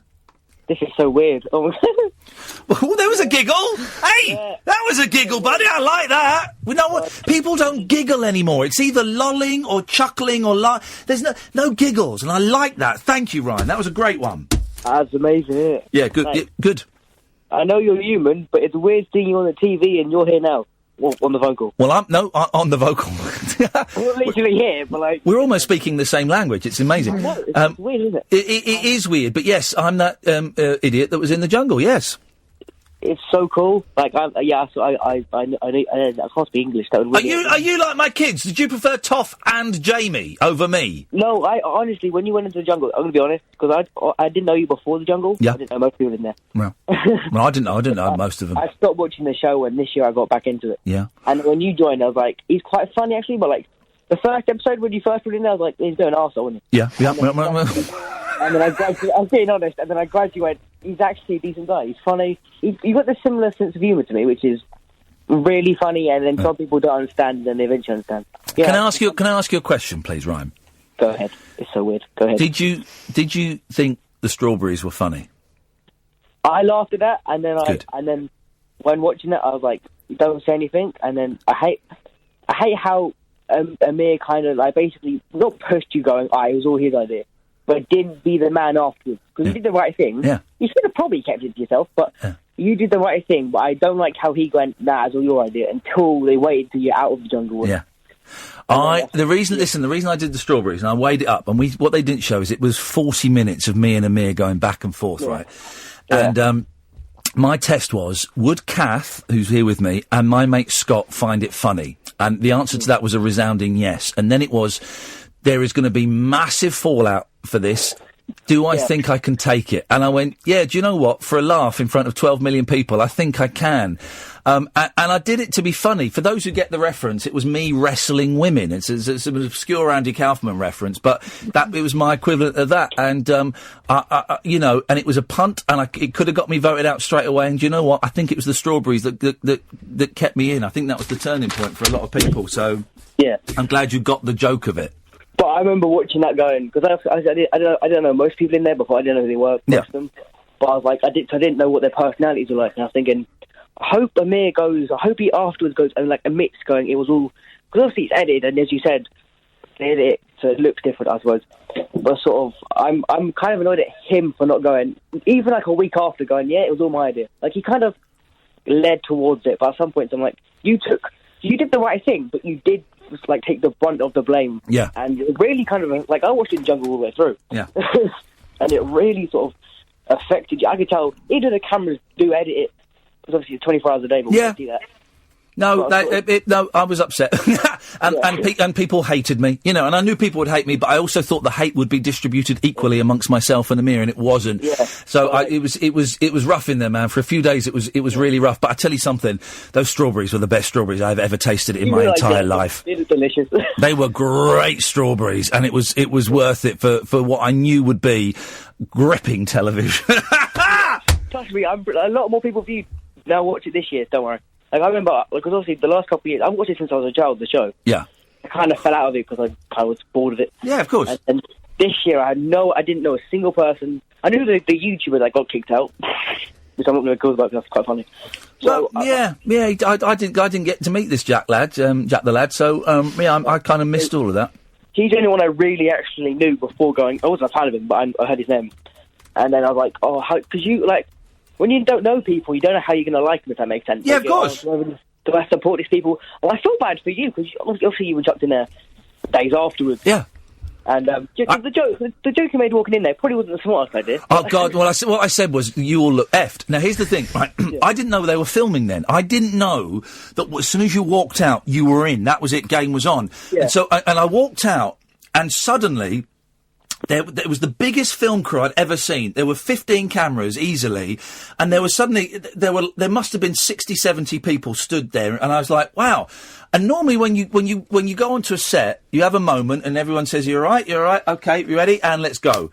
And so I thought that was going to happen. And I walked out, and as soon as I was saying, you guys look effed, I was thinking, please don't say this, please. Oh, you said it! And it was nerves. And I thought, okay, but that won't be on the TV show. Of course it was, because as soon as you walk out, you're in the game. Yeah. Like, it blew me away. Like, I remember watching it, going, when you and Kez got in there first, I'm thinking, I didn't know who you were. Yeah. Didn't know who you were. And then sort of I was like, at first I was like, I don't mind him, because obviously the worst thing is people, obviously the audience just judge you immediately because you're in there late, and everyone else has obviously made friends because they've been there longer. Oh, and that moment when they all moved over to Kez's side, I was heartbroken. I know that, and I wouldn't even in the jungle. Mate, I was so gutted, right? And I was thinking, well, hang on, what? Because I saw Shappy saying something to someone, and we sort of know a few people, and I thought, oh God, what does she know about me? Why is she? And they all moved over, and suddenly I just saw the next 3 weeks being miserable, and I thought, oh, flip. Do you know what it said to me that moment? They didn't get it. Yeah. Because your film was supposed to be funny. It was tongue-in-cheek. Yeah. That whole thing of, don't follow me, I'm going to be terrible. Yeah. Meaning, I'm just joking with you. I'm doing exactly the opposite of what people do in these stuff things. where I was talking in that film was done about 3 weeks before in my house, and they filmed me for 4 hours. Yeah. So, and they got a 2-minute film. And the stuff with me parading around the suit, we did the day before on Surfers Paradise and stuff. But so I don't even know what they used in that film. I've not seen it, and I couldn't hear it where I was behind there, so I don't know what they saw. You said it was all like, I'm going to be a terrible leader. Right. I can't make any decisions. It will be a disaster. Oh, God. So they all followed me, because they were playing the game. Yeah. You know, and I was humiliated. And the reason I picked those 5 people, they were the only 5 names I knew. And I didn't want to say, I'm sorry, I don't know who some of you are. They were the only 5 names that I knew. That's why they got in there. And it's weird. When I was watching the show sort of thing, and then obviously they had the bit where they did the bit before you went in.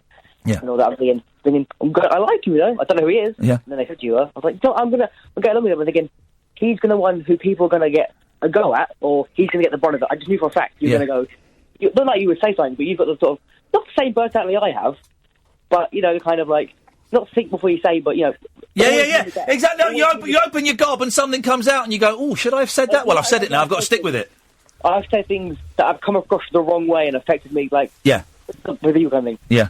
And so I got along with it, and a lot of the time, I know that the media took some things out of proportion, whatever your opinion on the whole bullying thing. I wouldn't say it was bullying, but, you know, I do feel like sometimes, like, there's a bit, you probably, did you watch the show? No.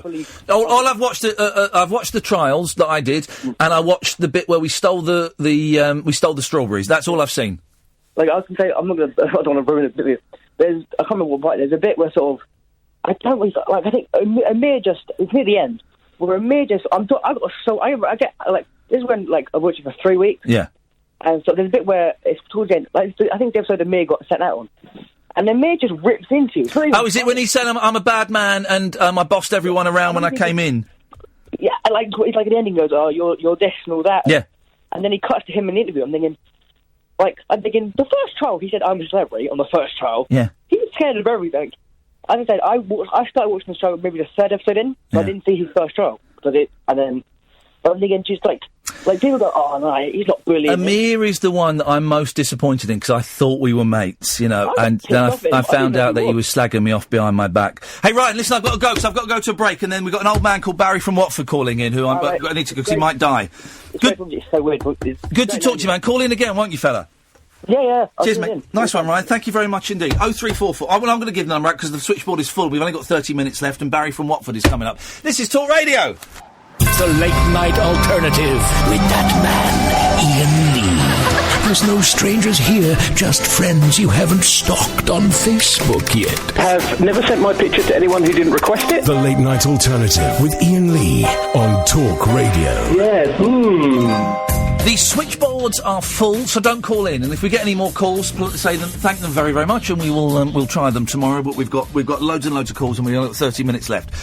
So let's get the dull ones out of the way first. Barry from Watford, good evening. Oh, that's nice, isn't it? Well, I'm just saying I don't know if you've noticed, Barry, but since I've been on telly, we have attracted a much younger demographic.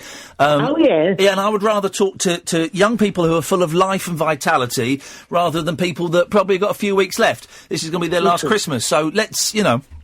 I spent upwards of £40-50 voting for you. And that's the thanks I get. You'll jolly well give me the time of day. Yes, but did you vote for me to stay in the jungle, or were you voting for me to do those horrible, horrible trials? Because there is a difference.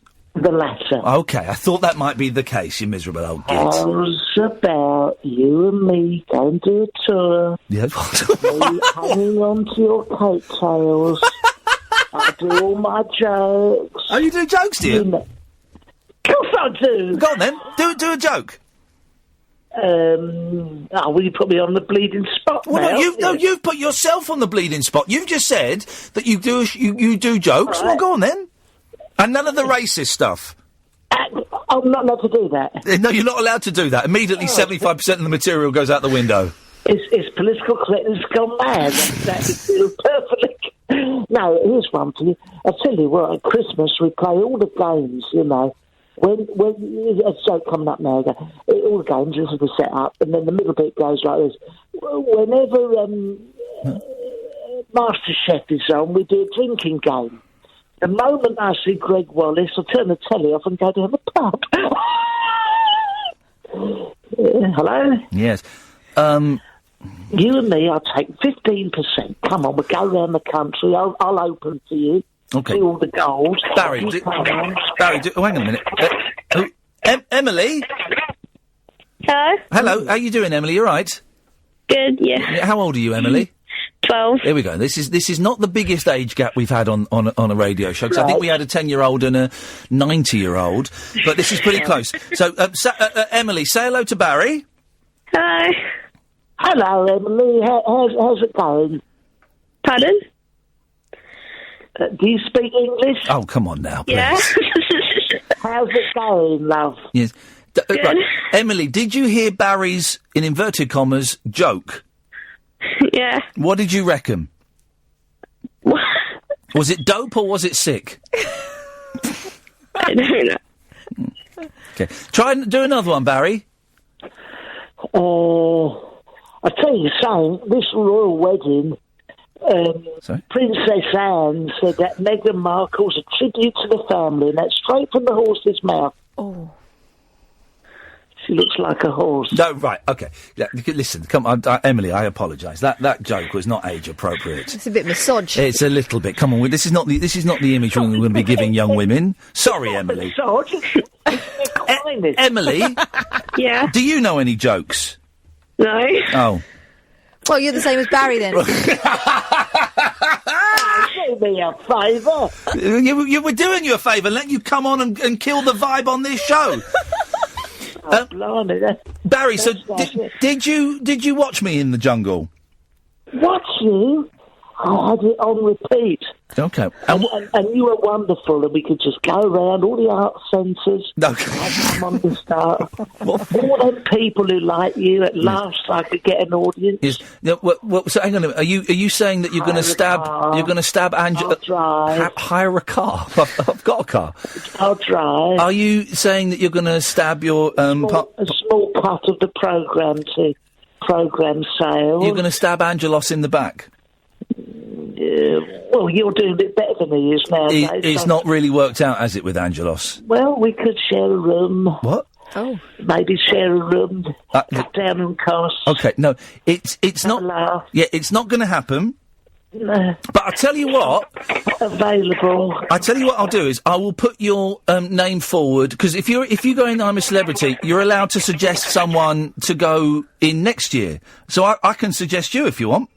I would absolutely love that. Yeah. What would you like to do in there?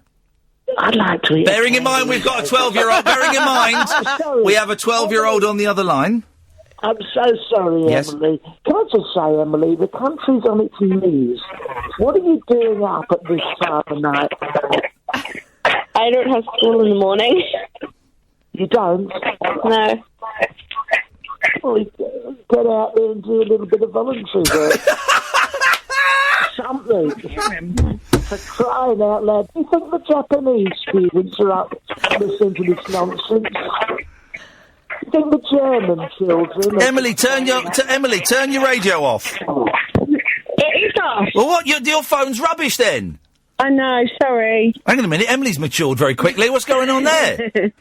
So she couldn't hear anything. No, because your phone's rubbish. And also Barry. Emily. Yeah, it's Barry. Hang on, I'll put Emily back on. Yeah. Hello. Hello. Hi. Not any awards, this, is it? No, it's very simple. I'll pick you up at your place. No, it's not. We're not going on. Stop talking. We're not going on tour together. That's not happening. Yes, Barry from Watford, opening for me tonight. All the people who voted. Right. Barry just wants a small cut. Yes. Just wants to hang on to your coattails for a little bit. I'm going to cut you off now. No! Yeah, cutting you off. Bye. He's gone. He's gone. I can only apologise, Emily. That was very poor show there. Very poor show. What would you like to say, Emily? What was the question? What? What? The question was what? You're right. No, the whole thing, the wheels are coming off, and it does. This is what happens quite often. What? Did you have any reason you wanted to call in, or did you just want to phone up and say hello? Just say hello. Hey, nice one. I know who this is. Yeah, This is Sally's daughter. Ah, I see. She's been working up to this moment. Oh, I see. Oh, right, this is a big thing. Right, well, in that case, we're going to ask you questions then, and we are... This is a new feature we're calling... Ask Emily about Sally. Young person on the spot is what I'm calling it. Yes. So, young person on the spot. So, Emily, you say, did school finish today? Yeah. Okay, and what happened, as it's the last day of the term, what happened? Was there a big punch-up with the rival school? No, we went to class like normal. Oh, What flipping the it. hell? Did people... Right, so I'm trying to think what I did when I was 12. Did people smuggle in bottles of wine? No. Did someone... Did you all write on each other's shirts? No. Was there an egg fight? No. Did someone get dumped, but they'd already been dumped? I didn't realise I'd dumped you No. already. Oh. What is wrong with this country? People going to had a school to mufti learn. day. Mufti day. Mufti, yep. Yeah. Pound? Yeah. Standard. So it's stand. I think it was £1 when it was my day, actually. I don't think it was 50p. I wore a Team Mean shirt. Hey! There we go. Fantastic. Scott raised about 520 quid for MS with those T-shirts, which is fandabby dozy, I believe. Absolutely fantastic. Well, Emily, listen, I hope you don't feel that your mother bullied you into this, and if she did, you can always No. phone Childline, and I'm sure they'll be happy to put you in an orphanage, if that's what you'd like. No. Okay. Not at Christmas. Well, not at New Christmas. Year. New Year. Do it in New Year. Fresh Emily, start. I'm glad you called in, and maybe we'll speak again soon. Yeah. Tutty, bye. Bye. There we go. Right, no more calls because we've got shed loads lined up. Let's go to this break. The Late Night Alternative with Iain Lee. On Talk Radio. We'll get you talking. Gosh. Just to say, we're working pretty much all over Christmas. I thought after having 5 weeks off, it'll be a bit rum to come back and then take more time off. So we're off Christmas Day and Boxing Day, next Monday and Tuesday. And then we're back. So from Wednesday next week. And also we will be doing a New Year's Eve show on Sunday, the 31st of December, which I'm assuming will be 10 till 2, or was it 9 till 1? It was something. It was 4 hours. remember. Anyway, we're doing the New Year's Eve show, so which will be great, so you can join us for that. Right, we've got loads of calls. Let's rattle through these if we can. Good evening, Lisa. Hello. Hello, Lisa. You all right? I'm okay. How are you? I'm good, thank you. I hate to press you, but we have not much time and quite a few calls, so I'm going to be straight to the point. What have you got for us? Bit of an odd one, really. Yeah, I've go just on. come home from work, eating my tea, and my husband's listening to your show. Yeah. Suggested that I call in. Oh. Never seen your show before. Yeah. But I will be watching again. Question is, Keith from the Outback Shack. Oh, yeah, Kiosk Keith, yeah.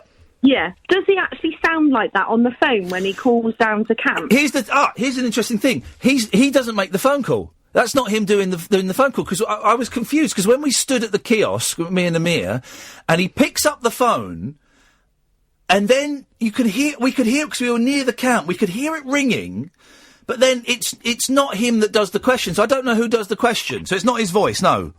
Oh. Yeah. Sorry about that. But he keeps in character the whole time. He doesn't crack a smile. We got him to crack a couple of smiles, but that was it. Did you not think to try and tickle him? I didn't want to touch him because he looked very sweaty. He's a very hairy man. But no, I was. What they didn't show, I'm guessing, because I've not seen it, is that there was literally about 15 minutes of me and Amir going, "Come on, Keith. Come on, Keithy. Hey, give us a. Come on, Keith." And really trying to crack him up. But he was. Tough used to chat him up. Oh, really? Yes. I was quite rude to him. I said, "Nice moustache. I bet you've pleasured a few ladies down under with that." For heaven's I know, isn't it? Oh, there's a 12-year-old listening. Oh, there is. No, but no. What I meant was, it's a nice moustache, and down under is Australia. That's all I meant. There's nothing there. Do you know? Shall I further ruin it? Yeah, go on. His name isn't Keith. His No. name is Ray, and he's an on-set builder. Oh, is it? Is that who he was? Yeah. Hey, it's outrageous. TV is so fake, Lisa. There is. Spoiler alert. Spoiler alert. Listen, I've got to move on. I'm glad your husband bullied you into calling. Yeah, thanks. Thanks a lot. Bye-bye. I've got to say something as well, but I forgot to. This is big news. In New Zealand, I had my first ever KFC. It was amazing. A Zinger burger. I told you they were good. Zinger burgers are incredible. But I went into KFC. Here we go, guys. KFC in Auckland. There's one that's all done out, all trendy, with like a big mural of the Colonel and neon stuff. My brother-in-law designed that shop. Yeah, he designed it. So I had my first KFC in the shop that Ivan designed. What a thrill that was. Yeah. And his boy, my nephew Dylan, took me there. It was just me and him. We had a lovely morning and afternoon in Auckland, and it was so lovely. Dylan was so proud of his dad, and we had my first Zinger burger. Great times. Really great times. Good evening, Jessica. Hello. Hello, Jessica. Hi, how are you? I'm good, thank you very much. Everyone sounds as like they've got a gun pointed to their head. It's like some terrorist is making them phone up. I think we've got a lot of first-time callers. I think we have, and I'm really grateful for it. And I hope that once they put the phone down, they realise it's like chatting to your nan. I don't know why I picked that one. What have you got for us, Jessica? Oh, I did have a question, but since you're strapped for time... No, listen, I'll be the judge. If you've got a question, you ask it. Go on. No, it's a really long one, and I watch the show, so I will ring back another time, honestly. I'm intrigued. Oh, I want to know what it is now. But I don't want to bully her, but I'm intrigued. I'm too pressured now, I'll save it. But what I do want to say is I suffer from, which is why I'm so nervous, social anxiety. Oh, well, in that case, I'm not going to bully you into asking a question, so I step back. Well, yeah, OK, go on. And so I found you through The Jungle. Yeah. And I don't see a lot of representation of just mental illness in general in celebrities. And so finding you through The Jungle, talking about social anxiety and such, I was really I could really relate to you. And so seeing you talk about your experiences so openly really helped me find confidence. So I want to do. And look, and you phone this up, and phoning up a radio. I've done it. Phoning up a radio show is hard, and it's weird, and it's a really odd thing to do. And you've done it. You've done it at 10 to 1 at night, and I'm thrilled, Jessica. Yeah. So and I know what a big achievement that can be for people like us. So pat yourself on the back for that. And well, thank you. And thank you for saying what you did. That really means a lot, because I was because when I would say that in the camp, everyone would look at me like, what? You weirdo. And they thought it was just bullshine, because of the job and stuff. But I am overwhelmed by the number of people that have emailed me or tweeted me or Facebooked me and said, you describe me perfectly. And I've never been able to put a word on it. So thank you, Jessica. And who knows? Thank you. Maybe one day we'll get that question out of you. Hopefully. Nice one. Thanks for calling, Jessica. Thank you. Take care. Bye-bye. What nice people. Right. Oh, we might do this. Good evening. Cassif, have I got that right? Yes, Ian. Hey, man, how you doing? What you got for us? Good, yes. Well, Ian, I'm a historian, and I've got a theory. Yeah. But first of all, I consider myself a bit of a comedian, so I'm going to ask you this. How was Jack? I didn't meet Jack. Oh, I know you didn't, did you? Oh. Hang on. I feel I've ruined what could have been a potentially good gag. Was the punchline Jack off? Well, no, I was going to ask, is he part of the WhatsApp group? And I'm going to laugh with you as well. I was in the WhatsApp group and I left it. Oh, why was that? Maybe petulance. I kind of regret leaving it a bit now, but you're not a massive WhatsApp group person, I'm not a are WhatsApp group kind of guy. There was a WhatsApp group of all the celebrities, and I left it. I think partly it was petulance. And it was a bit silly, because I've spoken to Bex on WhatsApp and I've spoken to Dennis on text. I've not got beef. I think I might have had beef, but I haven't got beef with anyone now, so that's why. Yes, well, now to my point, I'm going to make. I'm a historian, yes, and I believe that Operation Barbarossa by Nazi Germany was a preemptive strike against the Soviet Union, and I've got evidence for this. I'm sure your producers there, Kath. And if you can go on Wikipedia right now, you can type in Operation Barbarossa and click on the Wikipedia page. But someone might have doctored the Wikipedia page. I mean, well, you can check that. Here's the thing, Cassette. Right, this is brilliant, but you phoned in with 6 minutes of the show to go. Yes, I called in. I tried to call it a bit sooner, but there was a big queue. It's been so busy. I don't know as much about World War II as perhaps I should, and I don't know the incident you're talking to, but I would love to have a chat with you about this. Is there any chance you could give us a call a bit earlier tomorrow? Because I genuinely would love to hear your thoughts on this. Yes, sure. I mean, I'm a big listener. I've been listening to you for a long time. Hey, nice one, man. Well, how long have you been working on this Barbarossa theory? Well, I'm an amateur historian, and when I was in school, I used to always think, why did Nazi Germany invade Soviet Union while they're still having a war? Yeah. Why would they have a war on two fronts? Yeah. I kept thinking about this, and then I went on the page. I saw in Operation Barbarossa that Germany was outnumbered in tanks heavily when they launched the attack. Yeah. They were outnumbered in planes heavily as well. Yeah. So I decided to think, and I thought, look at the tanks, look at, so he was preparing to invade, and Hitler caught him. And also I have another theory that, in fact, it was Stalin who was behind World War II, and he used Hitler as a pawn on his chessboard. Mate, seriously, this is a bombshell, and I use that word decidedly for us to almost finish the show on. Cassie, give us a call tomorrow, mate, and we'll have a proper chat about it. Okay, thank you, Ian. Nice one, man. Take care, fella. Thank you. And that call sums up the show. Honestly, you can call in about anything. And if he called in half an hour before, I'd gone to him half an hour before, that would have been the rest of the show.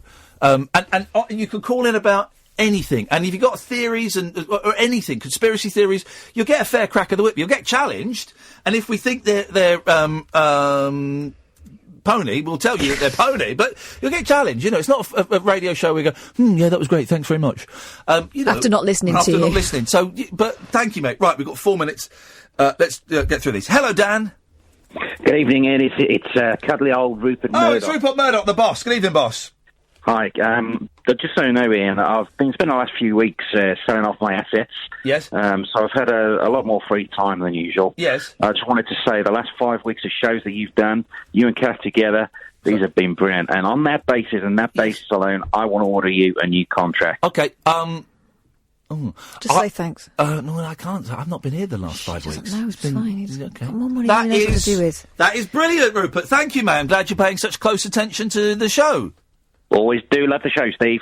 Right, okay. By the way, Steve Allen, stick that up, you jacksie.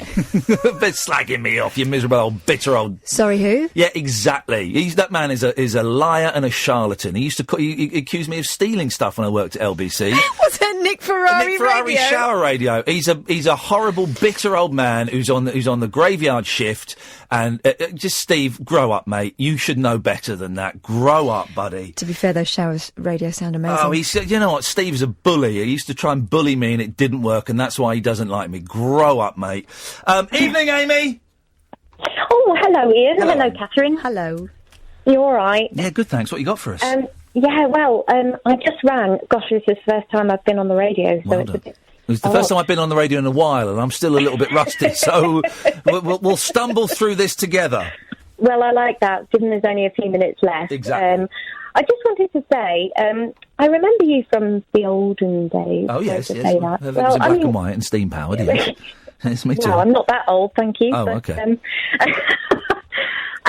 But, yeah, I just thought you being in the jungle was fantastic. You did yourself proud. Not everybody else. Thank you very much. I'm going to say, are you 38?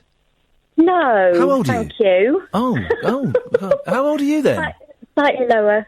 Okay. I'm 34. Oh, 4 years. I like to give myself a 2-year window, and 4 years is not acceptable. It's unacceptable. You've got to extend it. Let's extend it by 4 years is unacceptable. I was way off, and I apologise. A little bit is, yeah, but that's fine. Don't worry, I'll forgive you this time. Thank you very much, Amy. Well, listen, I'm still amazed that people watched it, you know. And I was in Pizza Express with my boys, and people were coming up to me asking for pictures and stuff. It's still not sunk in, you know, because I only got back Sunday, and I didn't really go out yesterday. So it's still not sunk in that people, you know, saw me with a big bushy beard crying in the jungle a lot. Yeah, but you were yourself. You know what I mean? There was no. I'm not a massive fan of men that wear their balls on their head or whatever. You know what I mean? Yes. Probably.